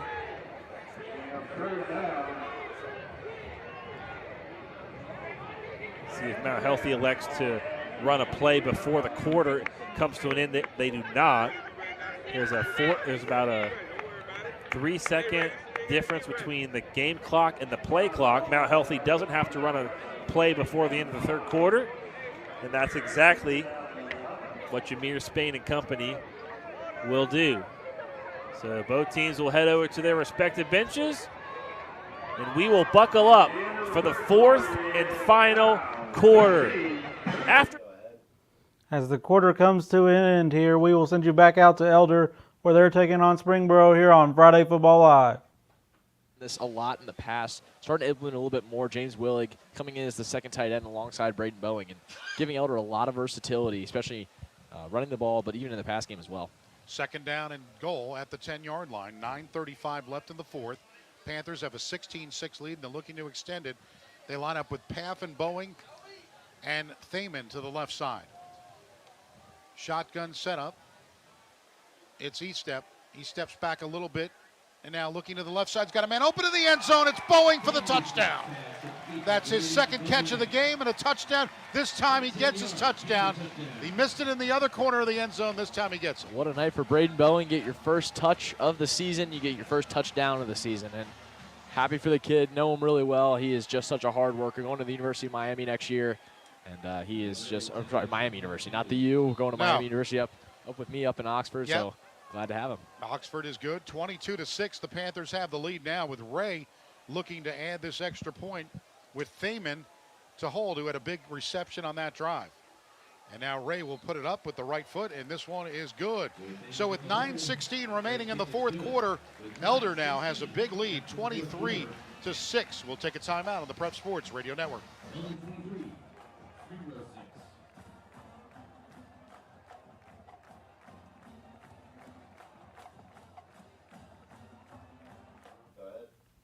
All right, we're going to get you to the action at Winton Woods now as they take on Milford here on Friday Football Live. They couldn't get any points on the board.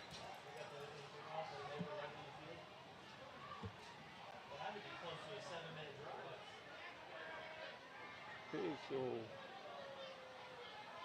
here's the Warrior offense on the field.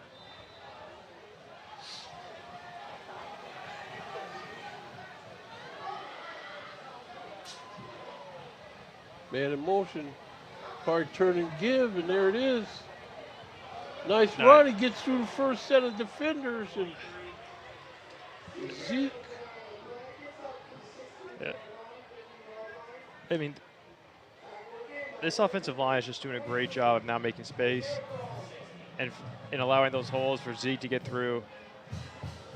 A respectable block on the perimeter by number 2, Deuce Mathis.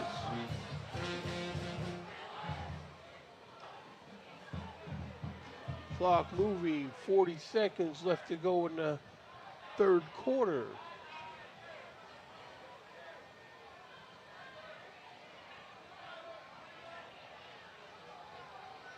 There's a give, and the Milford defense is in there.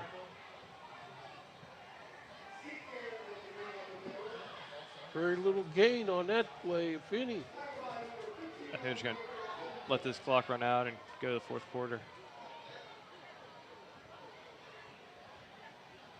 And that's what they're going to do with 5 seconds here. So, with 3 quarters behind us here from Frederick. Winton Woods continues to dominate, so we're going to throw it out to Mount Healthy, where they are driving against Wilmington here on Friday Football Live.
All right, we're going to get it back to the action at Elder as they take on Springboro here on Friday Football Live. To the left side. Looking is Newdigate, throws it to Wilhite. Wilhite's going to throw. Wilhite left-handed toss down the field, and it's into double coverage. Incomplete.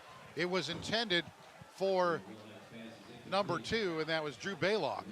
Joey DiTullio just a ball magnet over the top at when he's playing safety or corner. Almost had his third pick of the ball game, just unable to flip his hips in time, and really good coverage by Eli Roden and Joey DiTullio to let that pass flutter incomplete.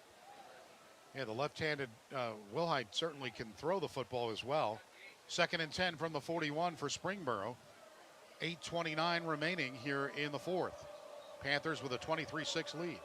Newdigate rolls to his left. Now steps on the logo, and now going to run it. 40, and he's got some speed.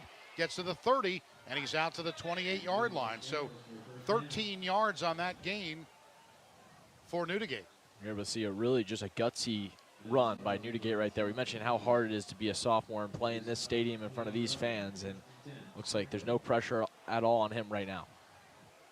Set up a 1st and 10 at the 28-yard line. 8:12 remaining here in the 4th quarter. 23-6.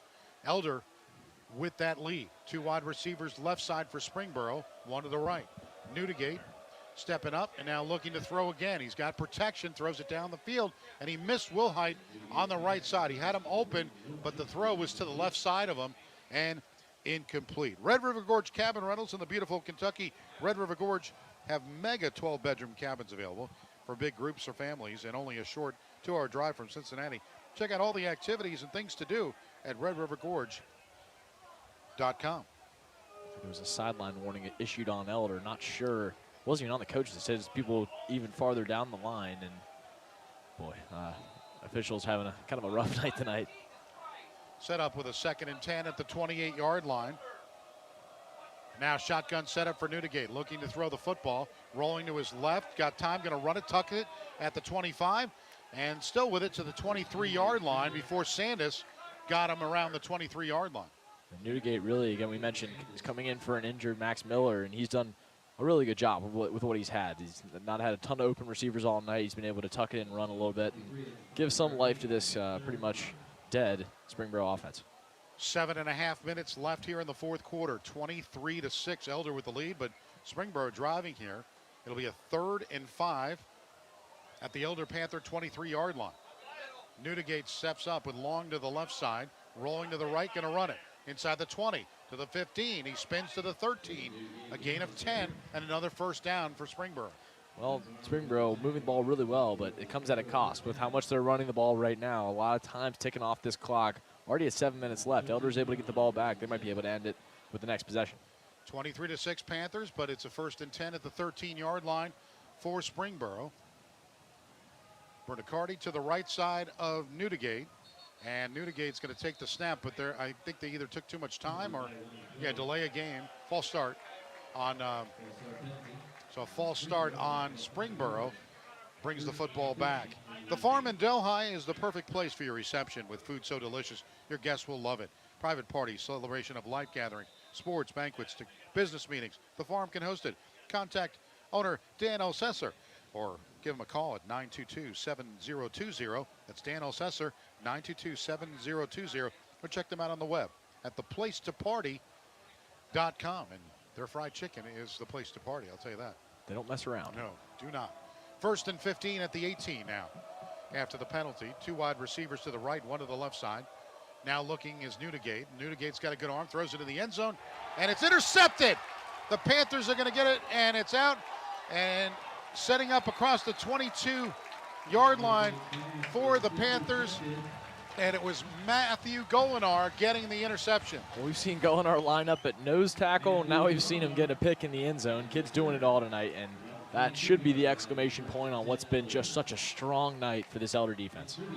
A lot of turnovers for Springboro. You look at Boeing had a fumble recovery early. You had a 31-yard touchdown interception return for a touchdown by DiTullio.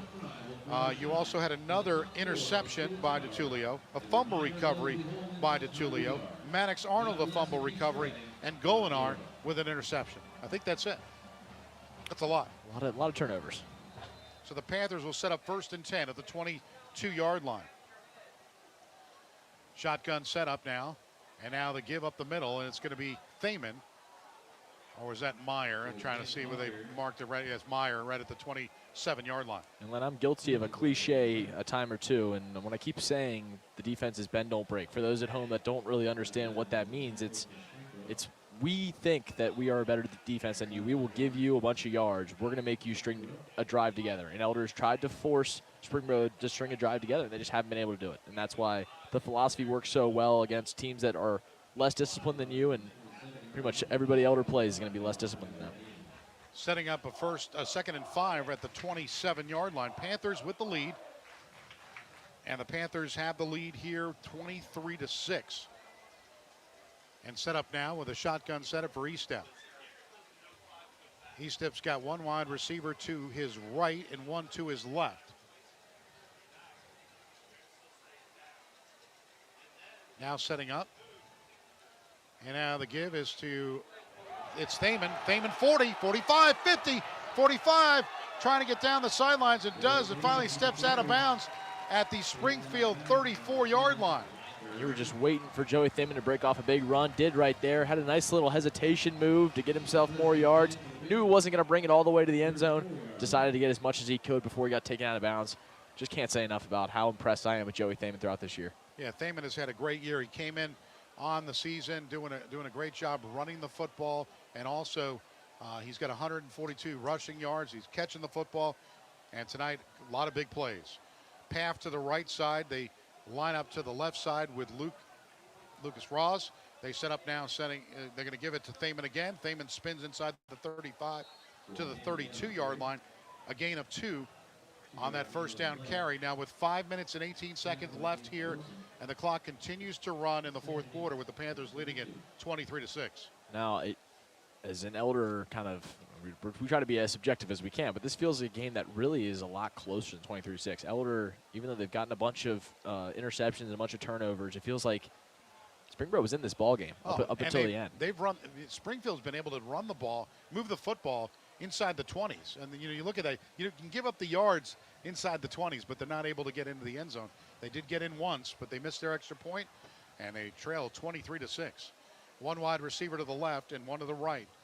They go Thaman in motion, and they give to Thaman. Thaman's going to get it inside the 30, 25, and he slides to the 20-yard line right in front of number 3, and Nick Burton made the tackle. And what an unselfish play by Joey Thaman right there to slide down. He could have gone for more yards, tried to get as much as he could, but he gives Elder a chance to get a bunch of first downs. That's all they need. All they're going to have to do to end this ball game is to get 2 first downs, as long as they take some time off this clock. And Joey Thaman knows that. That's so impressive to have, especially as a senior in high school. I mean, obviously everyone cares about their stats, but Joey Thaman unselfish enough and has the will to take one for the team. Elder with a 23-6 lead. The real estate market can be frustrating and confusing, but having a Coldwell Banker professional guiding you every step of the way can make the process easier. Contact Coldwell Banker at cbhomes.com, 922-9400. 3:57 left, and the give is to Thaman, and Thaman gets inside the 20 to the 19-yard line. And by no means is this a bad Springboro offense. It really isn't. They've scored 69 total points in their first 2 games against Little Miami and Edgewood, 2 pretty solid programs up north, and Elder's defense just really showed up today and took the game into their own hands. They did, and DeTulio's had a tremendous game, but everybody else as well. You know, Derek Uran, you look at that. Gaduli had a great game before he went off with an injury. We hope that he's going to be okay. It'll be He's on crutch on the sideline, unfortunately, but again, hopefully it's something minor, hopefully just a sprain, and be able to come back later at some point this year. 2nd down and 8 at the 19-yard line. One wide receiver to the right, one to the left. Thaman goes in motion. The give to Thaman to the right, and Thaman's going to carry it, and he's inside the 15 to the 14-yard line. A gain of about 5 yards for Thaman.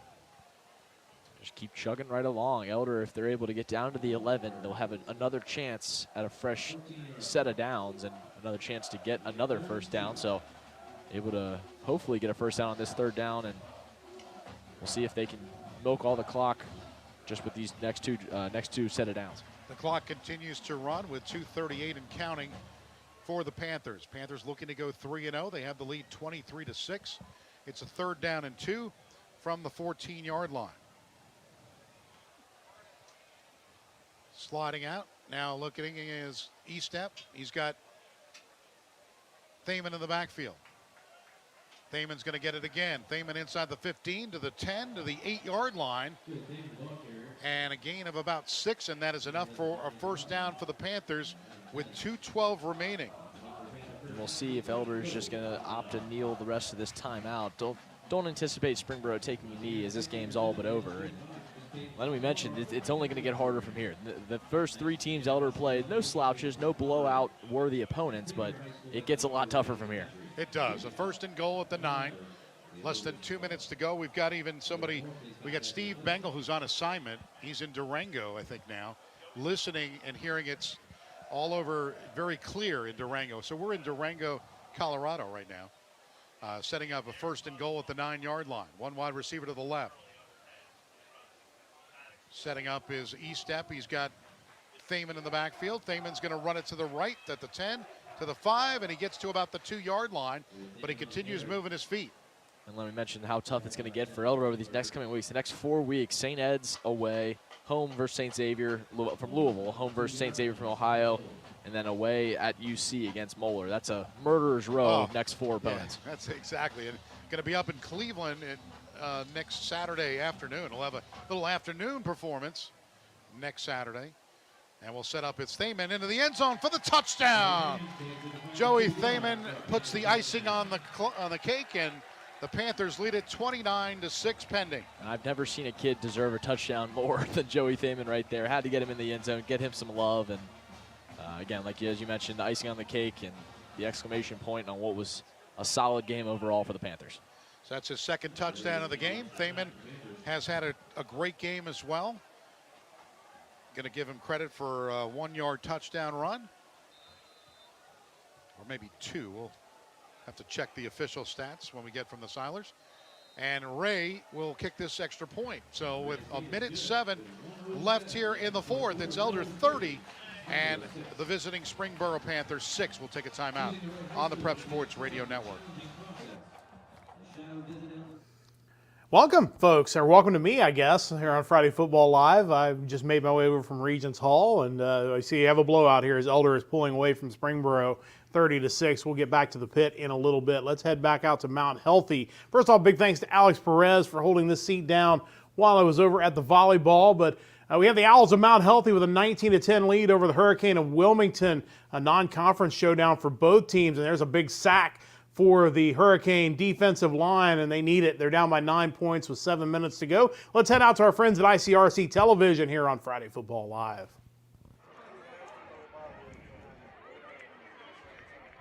Another look here. Spins out towards the left and he's not able to get out of reach of Malachi Cumberland. Called his number a couple times tonight. All 275 pounds coming at you. I would fall on the ground at that point.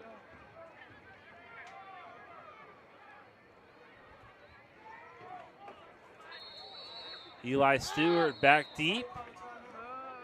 And now Mount Healthy will take their second timeout with 6:12 left to play in the final frame. We're going to take a look at the future upcoming games for Mount Healthy versus next week here at home against Taft. At Frenwick on the 20th and versus at Northwest here at home versus Northwest on the 27th.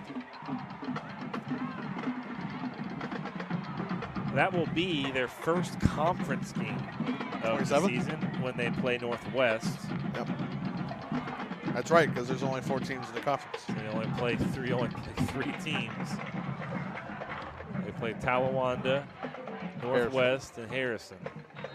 And I believe they play Harrison and Northwest at home. Talawanda is on the road in Oxford. Eli Stewart, back deep. No one's back deep for Mount Healthy.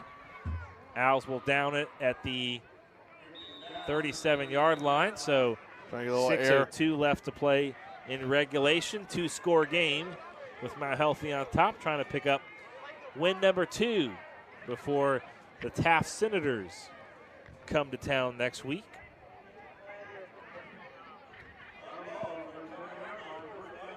It's my favorite time of year. The weather's changing. You got high school football on Friday night. You got college on Saturday. You got the NFL on Sunday. Monday. You got the NFL Monday. Now there is a game going on tonight. I was checking actually earlier. At the point, Green Bay was up 3-0. This is in Brazil. And as of right now, 10:16 left to go in the second quarter. The Packers are up 12-7. Eagles have the ball, 2nd and 8 on the 32. Jake Stevens and the offense back out there. And now Wilmington will burn their first timeout with 6:01 left to play. So Ryan Evans didn't like what he saw. Again, next week. Just about halfway through the fourth quarter, Mount Healthy looking to put that one away against Wilmington, 19-10 up on the Hurricane. We'll keep you updated on that one. But for the first time tonight, let's head out to Mason High School. A 20-7 lead for the Comets over Oak Hills. They are in the fourth quarter. They don't have a clock on their screen, so we're not sure exactly how much time is left. We have to assume they're in the back half of the fourth quarter. Mason, I believe, about to get the ball back. Going to try to run this one out against Oak Hills, trying to protect a 13-point lead. Let's head out there now, thanks to our friends at Mason Sports Radio. Offense comes back out to close this game. 57 seconds left as they line up in victory formation. We'll have to kneel it a couple of times. Here's the play clock. Shafe chops to a knee as this clock ticks and ticks, as the Comets are just a couple seconds away from improving to 1-2 on the year, getting their first win tonight here in this home opener against a GMC rival. It'll make 11 years of Comets defeating Oak Hills, 11 years straight. They line up for the second kneel. Shafe takes a few steps, and that will do it. Both teams line up at the 50. Clock expires, and the Comets take this one 20-7 in a game where they were clicking on both offense and defense. We'd like to thank you for listening here on Mason Sports Radio. For this game, I'd like to thank our crew tonight. I've been Daniel Panetti with Braden Johansson here on the call with me, Trevor Rose and Alyssa Feinblatt on directing. So handshakes, just as we get to Mason, they're wrapping it up. They pick up the win tonight over Oak Hills, excuse me. So we're gonna head back out to Mount Healthy. According to their scoreboard, it is 19-12 Mount Healthy. If that is the case, it means Wilmington has gotten a second safety in this game. We'll see if that. Nope, they've taken it off the board. So they've magically lost that 2 points.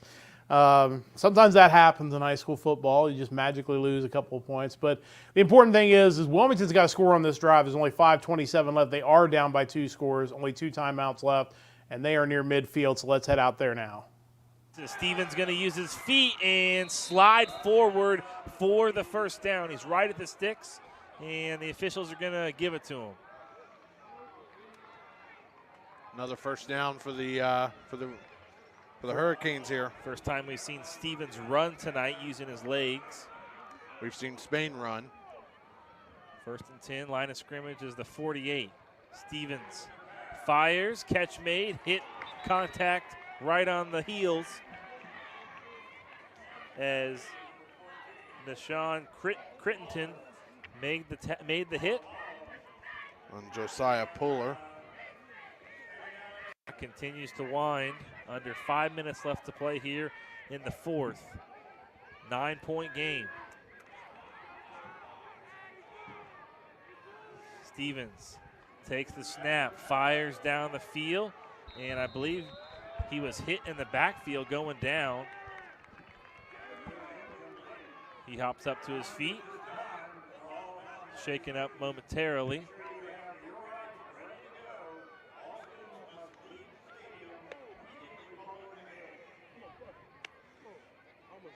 Was that ball deflected? I was trying to see. We're going to look at it. We're going to look at that again to see. I was wanting to see if that ball was deflected. Or did it slip out of his hands? It slipped out of his hands. Slipped out of his hands. Yeah. Third down and 7. Over the middle. Couldn't hang on. Bryson Schudel.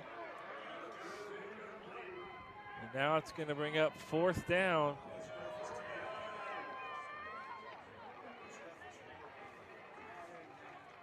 I mean, Jake Stevens is putting the ball right on target. His receivers just aren't able to catch him.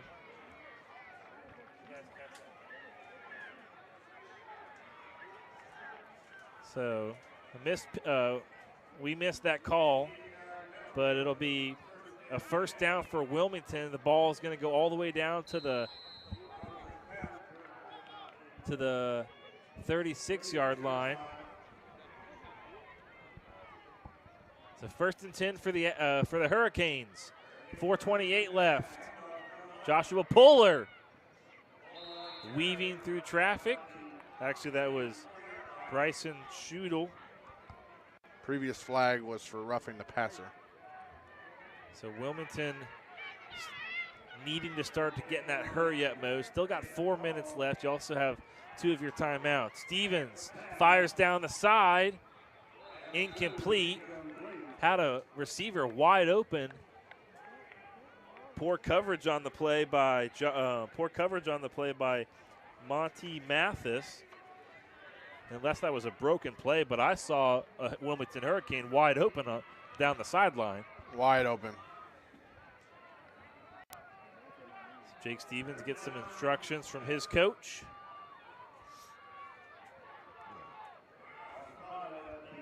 Jake Stevens, a 6'1", 190-pound senior.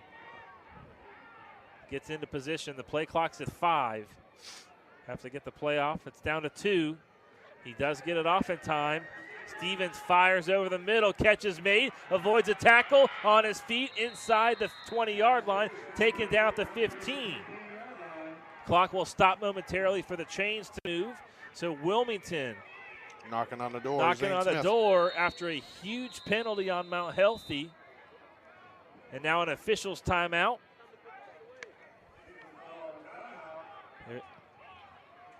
Zane Smith down on the field.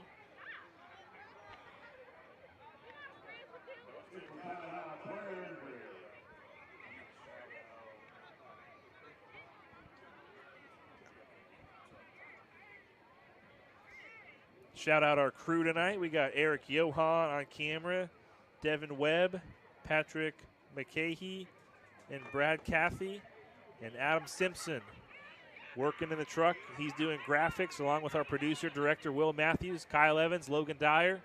Everyone's doing a fantastic job tonight. Glad you've tuned in for week number 3 here on ICRC TV. Again, don't forget next week, ICRC TV varsity football at Marymount. You ready? You ready to show your face? I'm ready. Let's roll. I'm ready to do some pick'ems. Owls cheerleaders enjoying the game tonight. We'll all get started a week from tonight at Marymount High School. I think we got to look at the Mount Healthy Fighting Owls versus Tech. So we'll get you back to Mount Healthy as Wilmington's trying to drive, but they're running out of time. 3:55 to go. Some very unhappy Hurricane fans, it appears, there as they're down by 9. Let's head back to Beechwood. Beechwood just had a fake punt for a touchdown, and they're winning big. But, you know, sometimes those things happen in high school football.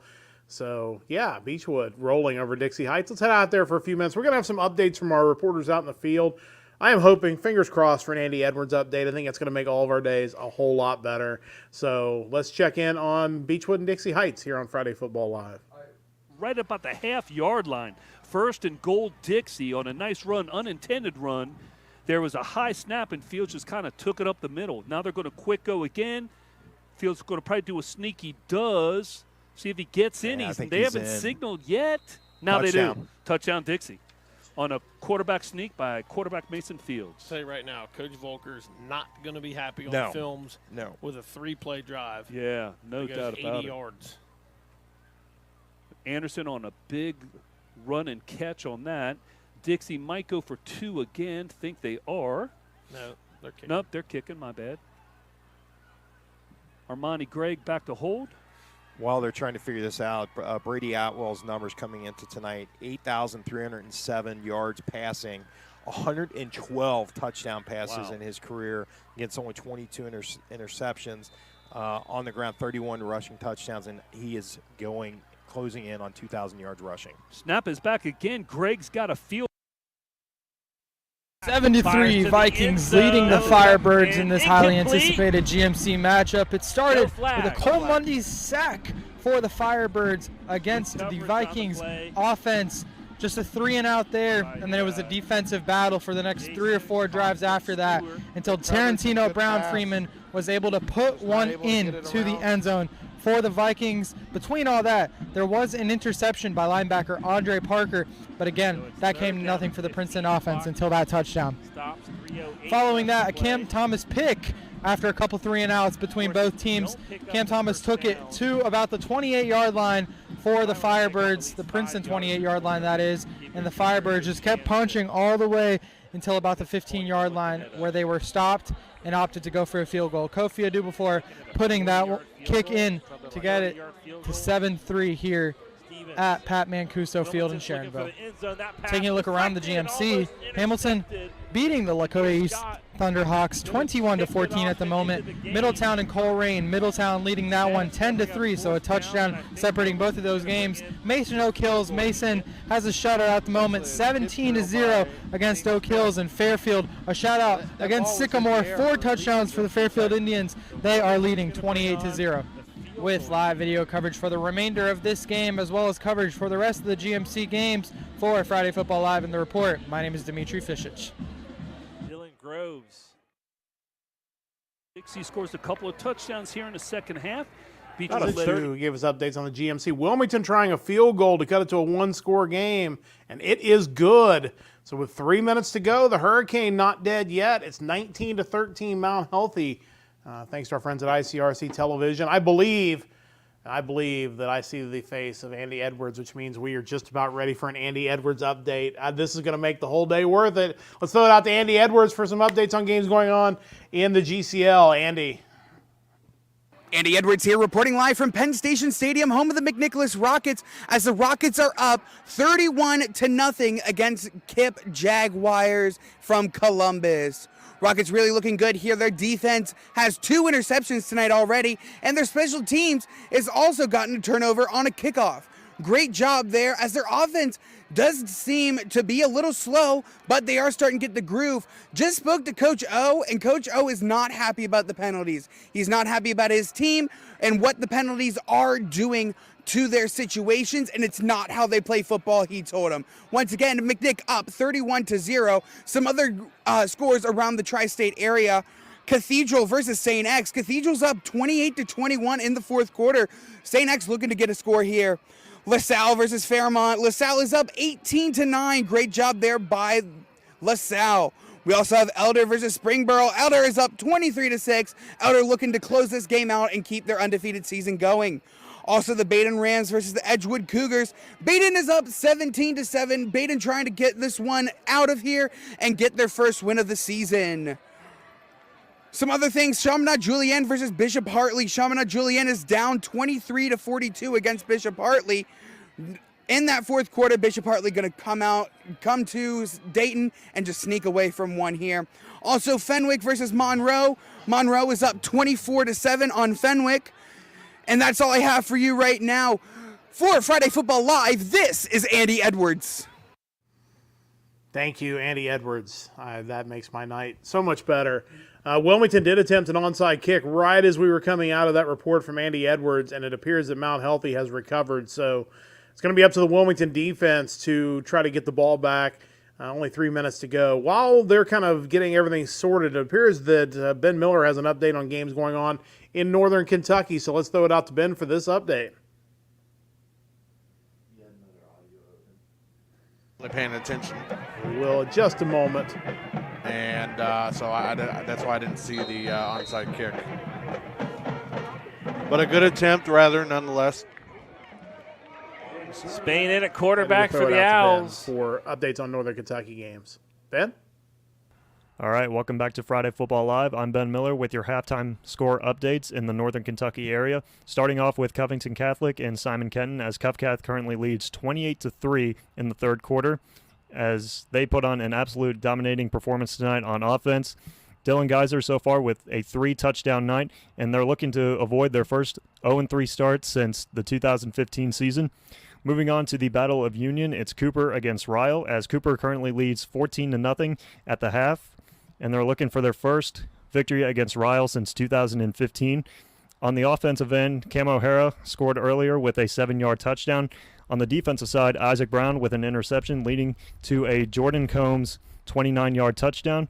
Moving on down the list here, it's Highlands leading 21-0 over Campbell County at the half, proving why they have been such an elite offense all year, and also the defense has been giving them challenges as well tonight.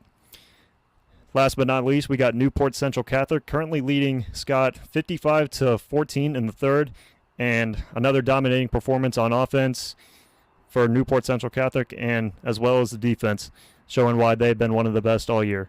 That's it for now for Friday Football Live. Reporting from Northern Kentucky University, I'm Ben Miller.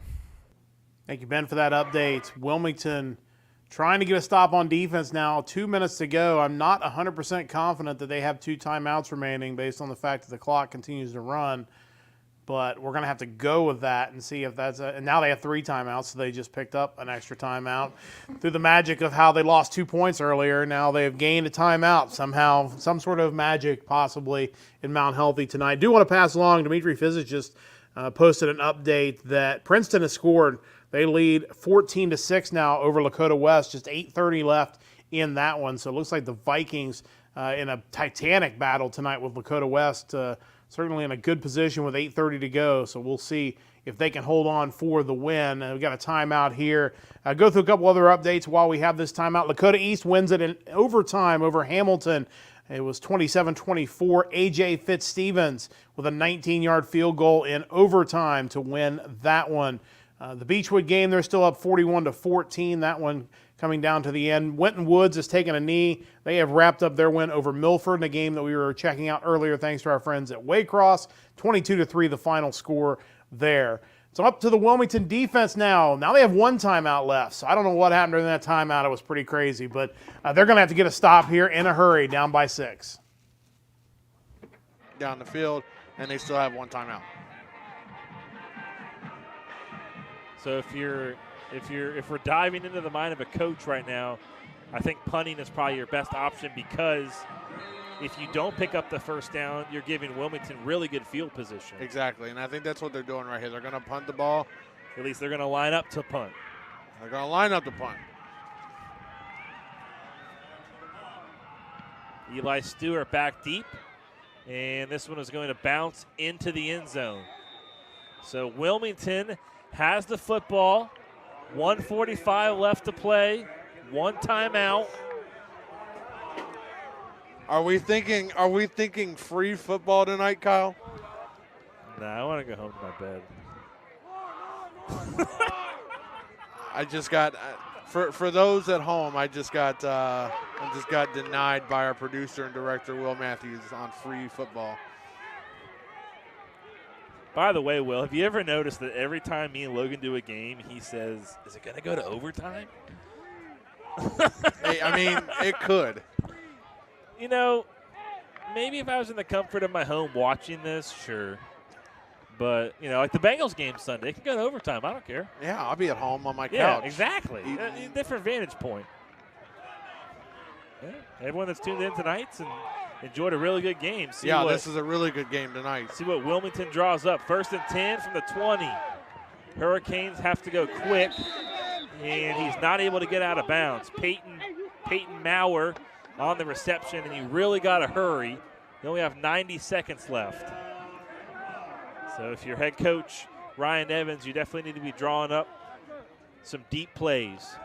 Stevens firing, catch made at the first down marker, and they will pick up the first down. Clock stops momentarily, 1:19 on the clock.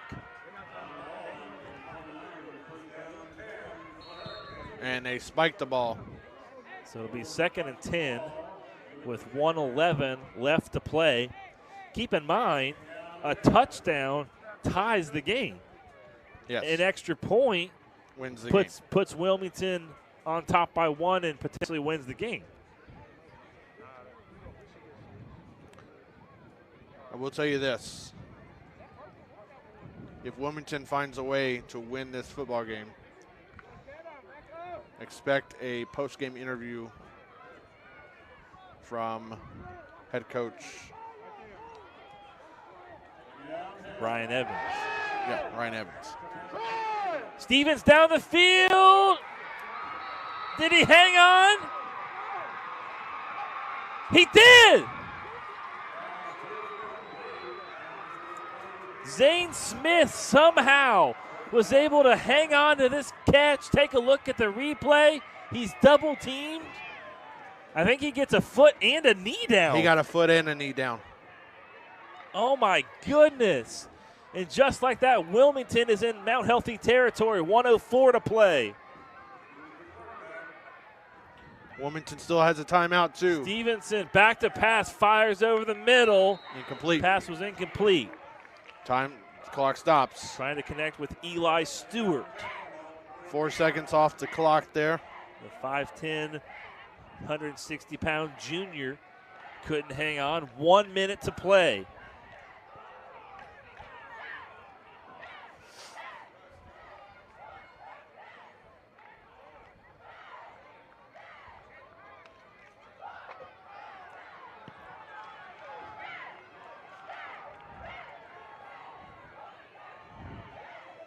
Stevens going to roll out to his right. Throws it down the field. Has a man. Incomplete. No flags. Trying to connect with Zane Smith again.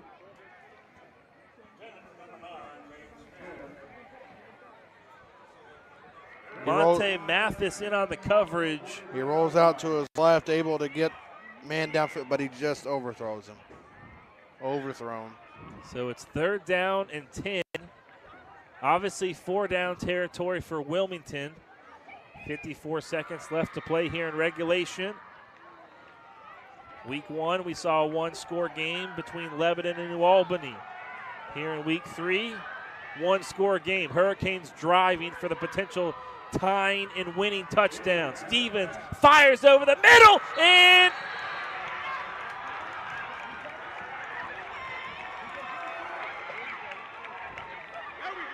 it was intercepted. There is a flag on the play. It's going to be unsportsmanlike conduct.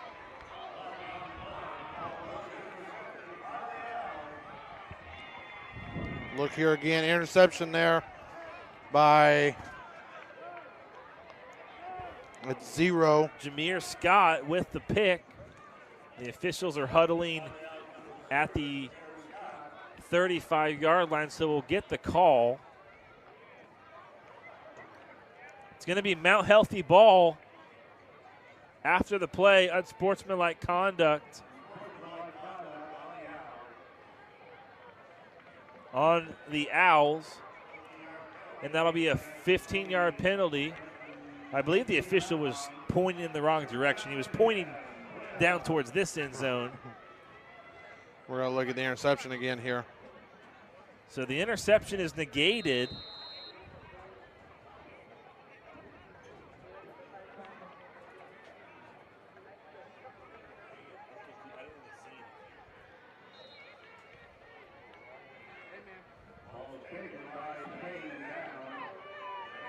Second down for Wilmington. So victory formation for Mount Healthy as the defense comes up with a big interception to end the Wilmington, what could have been a potentially game-winning drive. It'll be the Owls over the Hurricane, 19-13 tonight at Mount Healthy. We're going to jump out of here. I think we're down to basically one more game to go, and that's at Beechwood, and not really a whole lot of drama left in this one other than the final score as Beechwood is rolling in this one, and we'll see if Dixie Heights can score again. Down big to Beechwood, and let's head out there now.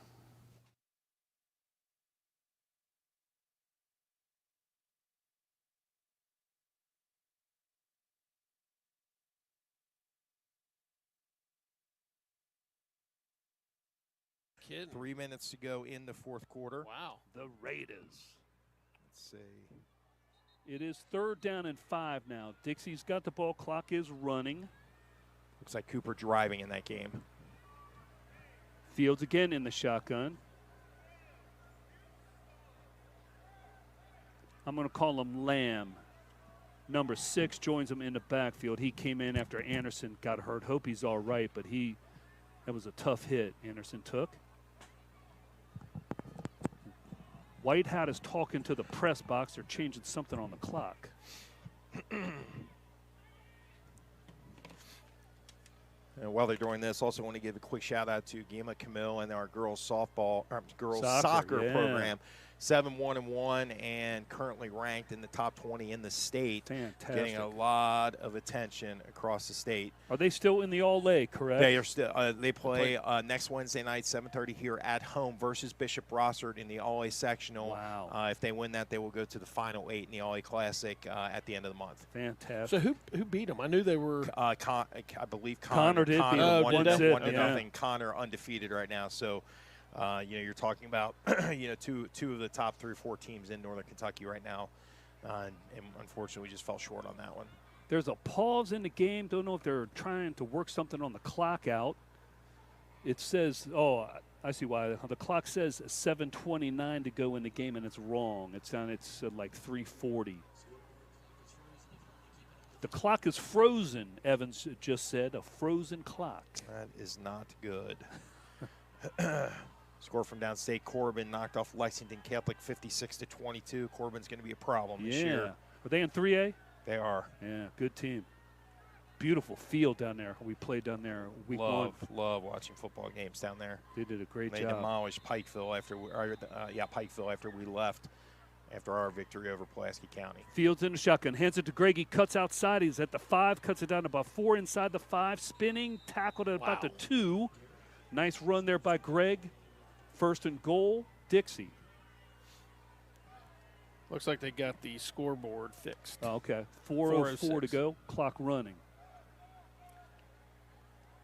Fields again in the shotgun, joined in the backfield by Greg. He gets it, hands it to Greg up the middle. Going to run into a couple of Tigers and get pushed backwards. Didn't get in. Might have lost a yard. See where they spot this? Dixie, they really do have some weapons. Yeah, I mean, and the players are there. Now, they don't have the depth that we do, but they definitely have some really nice top-tier players. Unfortunately, they just don't have enough in a game like this. Fields in the shotgun, throws out to the right to number 9. Nolan gets touchdown, Dixie. Yeah, there you go. Mason Nice Fields, 2-yard guys. pass. I'm telling you, Mason Fields, if he gets a few more games under his belt and gets his timing down with these receivers, he is going to be a problem. Great fake in there to Greg on a play action. Threw it out to Getz into the end zone. Dixie is going to go for 2 here. 41-20 is a score pending the extra point.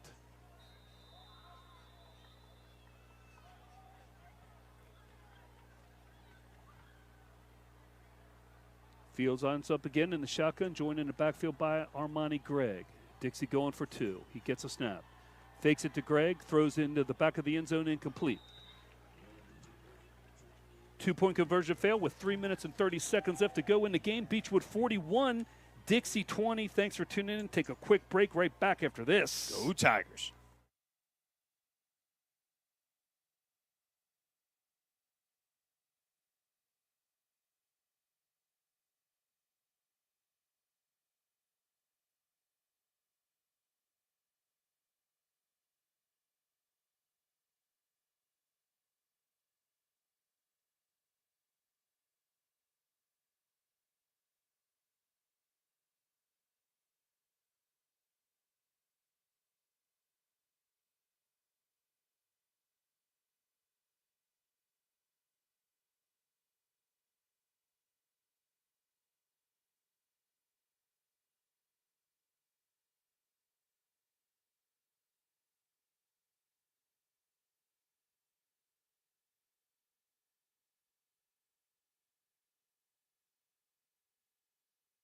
In the second half, it was a halftime score of 20-0.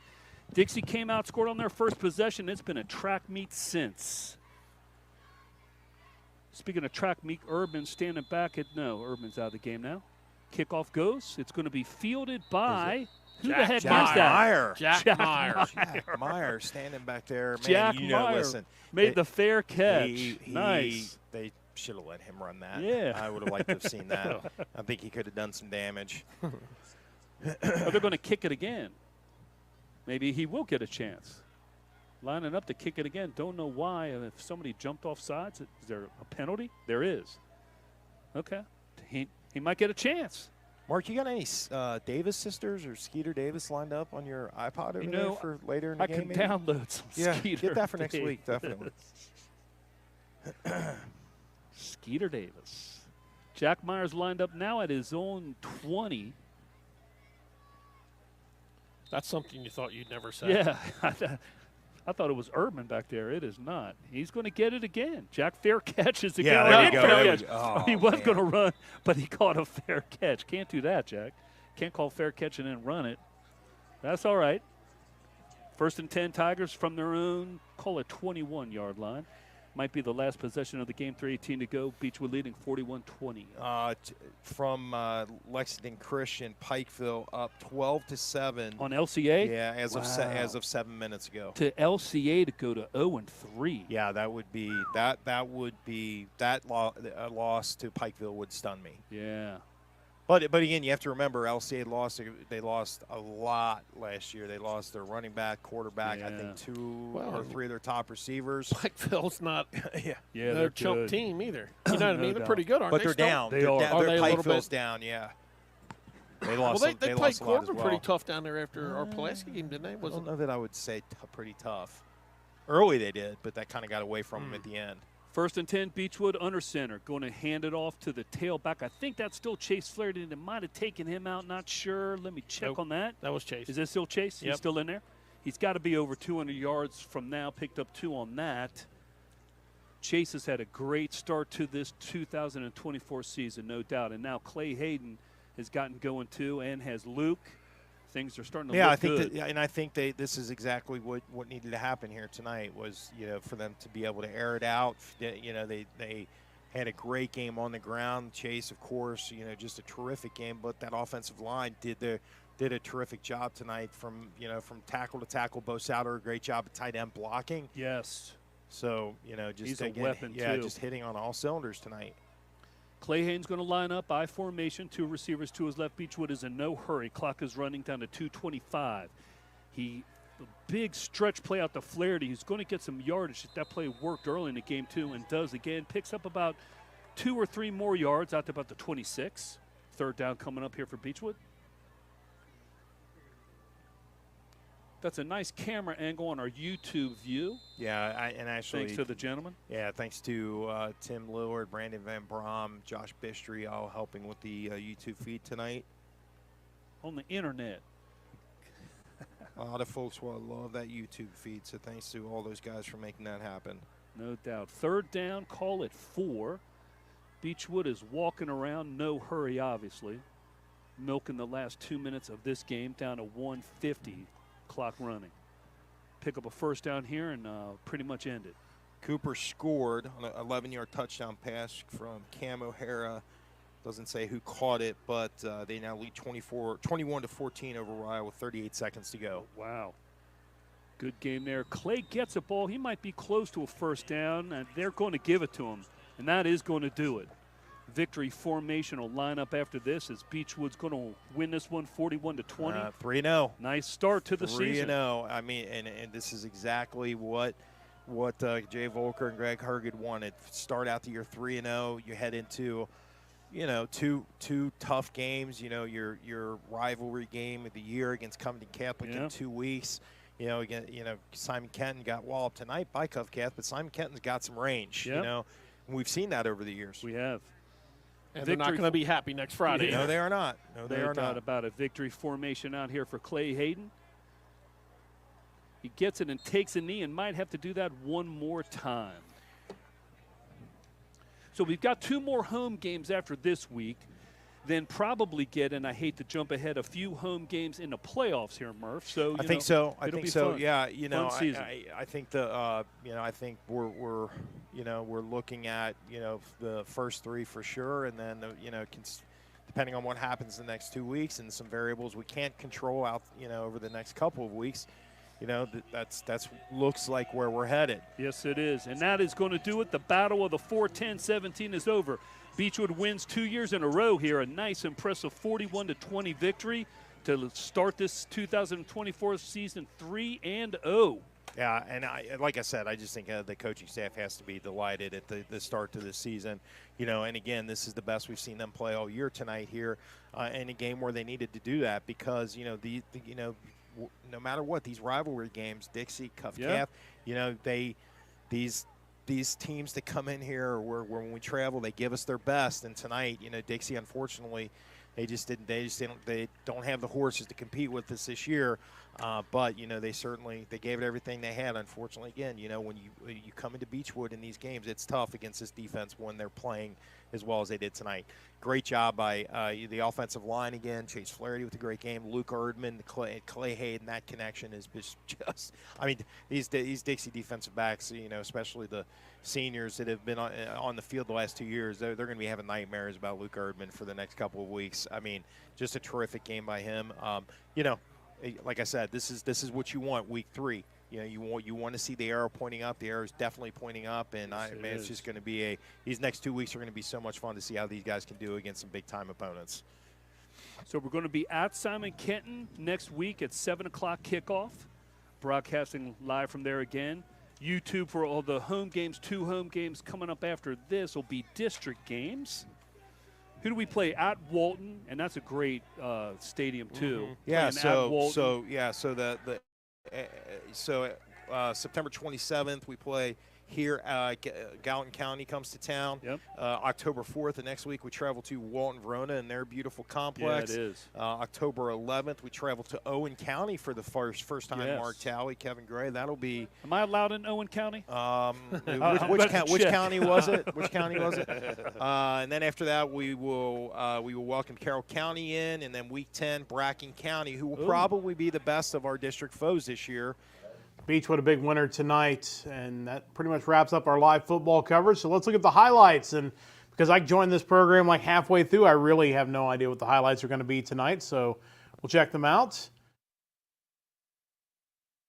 as we go. Nick Foltz providing tonight's highlights of Friday Football Live. Big down here. We'll start out with Newcap and Scott. And this one kind of got out of hand early on. Newcap, of course, 2-0 on the season. Scott at 0-2. There you saw a touchdown pass made it 7-0 Newcap. And for a moment, Scott defense making something happen. A fumble and then a scoop. And they're going to head the other direction. They're inside the 20. They are inside the 10. They are into the end zone. Everybody excited. Scott is tied it up at 7. Newcap shakes it off. That guy is wide open. I might have been able to make that throw. He's in for the touchdown. It's 14-7. Newcap on top. Scott back on offense, throwing over the middle, but throwing into triple coverage. That's usually unadvisable. It's going to be picked off and taken the other way by Newcap defense, and they're going to take it down the sideline, cut it back. It's a touchdown for Newcap. Here it's 48-7. We're still in the first half, folks, but Newcap's not done. Throwing over the middle in the seam. It's another touchdown. Newcap rolling tonight over Scott. Final score of that one was 55-26. Let's head out to the pit. It was an interesting ball game because Springboro started off with the first score, led it 6-0. Elder getting a touchdown there, making it 6-6. But then it's going to be the Elder defense that really took over. This is going the other way. It's a pick 6 for the Panthers as they take their first lead of the night. 16-6 at this point in the fourth. Again, still a tight ball game, only a 10-point game, but they're really the backbreaker for Elder. The touchdown pass makes it 23-6, and then they're going to add on the icing on the cake in the final couple minutes. It's rushing touchdown. Elder, a winner tonight at the pit over Springboro, 30-6. Wilmington and Mount Healthy. Wilmington started off with a safety they didn't have to give back, and then they're going to add to it. It's a touchdown pass for the Hurricane. And Wilmington coming all the way over from Clinton County, a 10-0 lead. Then Mount Healthy finally gets their offense going. Touchdown pass early in the third. They're on the board. It's 10-6. And then they're going to go to the air again.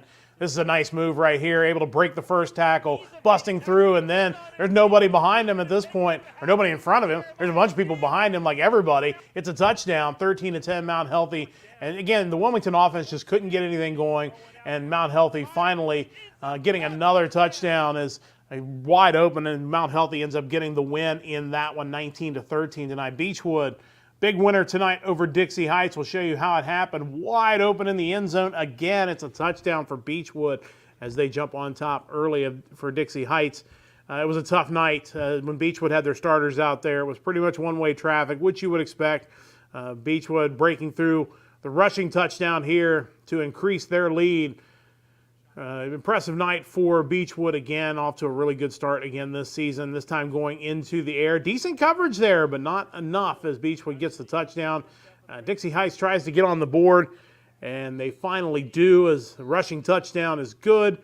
But again, too much Beechwood all night really as they're going to go to the air once again, just beating everybody down the field. It's a touchdown once again for Beechwood as they expand their lead, and they get the win tonight over Dixie Heights. That was our last broadcast, and welcome back to the studios of Friday Football Live. Matt Sexton with you. And again, shout out to Alex Perez, who held down this job while I was over at the volleyball broadcast tonight. But here to kind of bring a close to the night's proceedings. A lot of great games here in week number 3. And thankfully, the weather didn't play as big a factor as we kind of thought it might when it looked like we were going to have showers and thunderstorms. So that was definitely good. We got all the games in, got them in on time, and, got everything wrapped up at a reasonable hour tonight.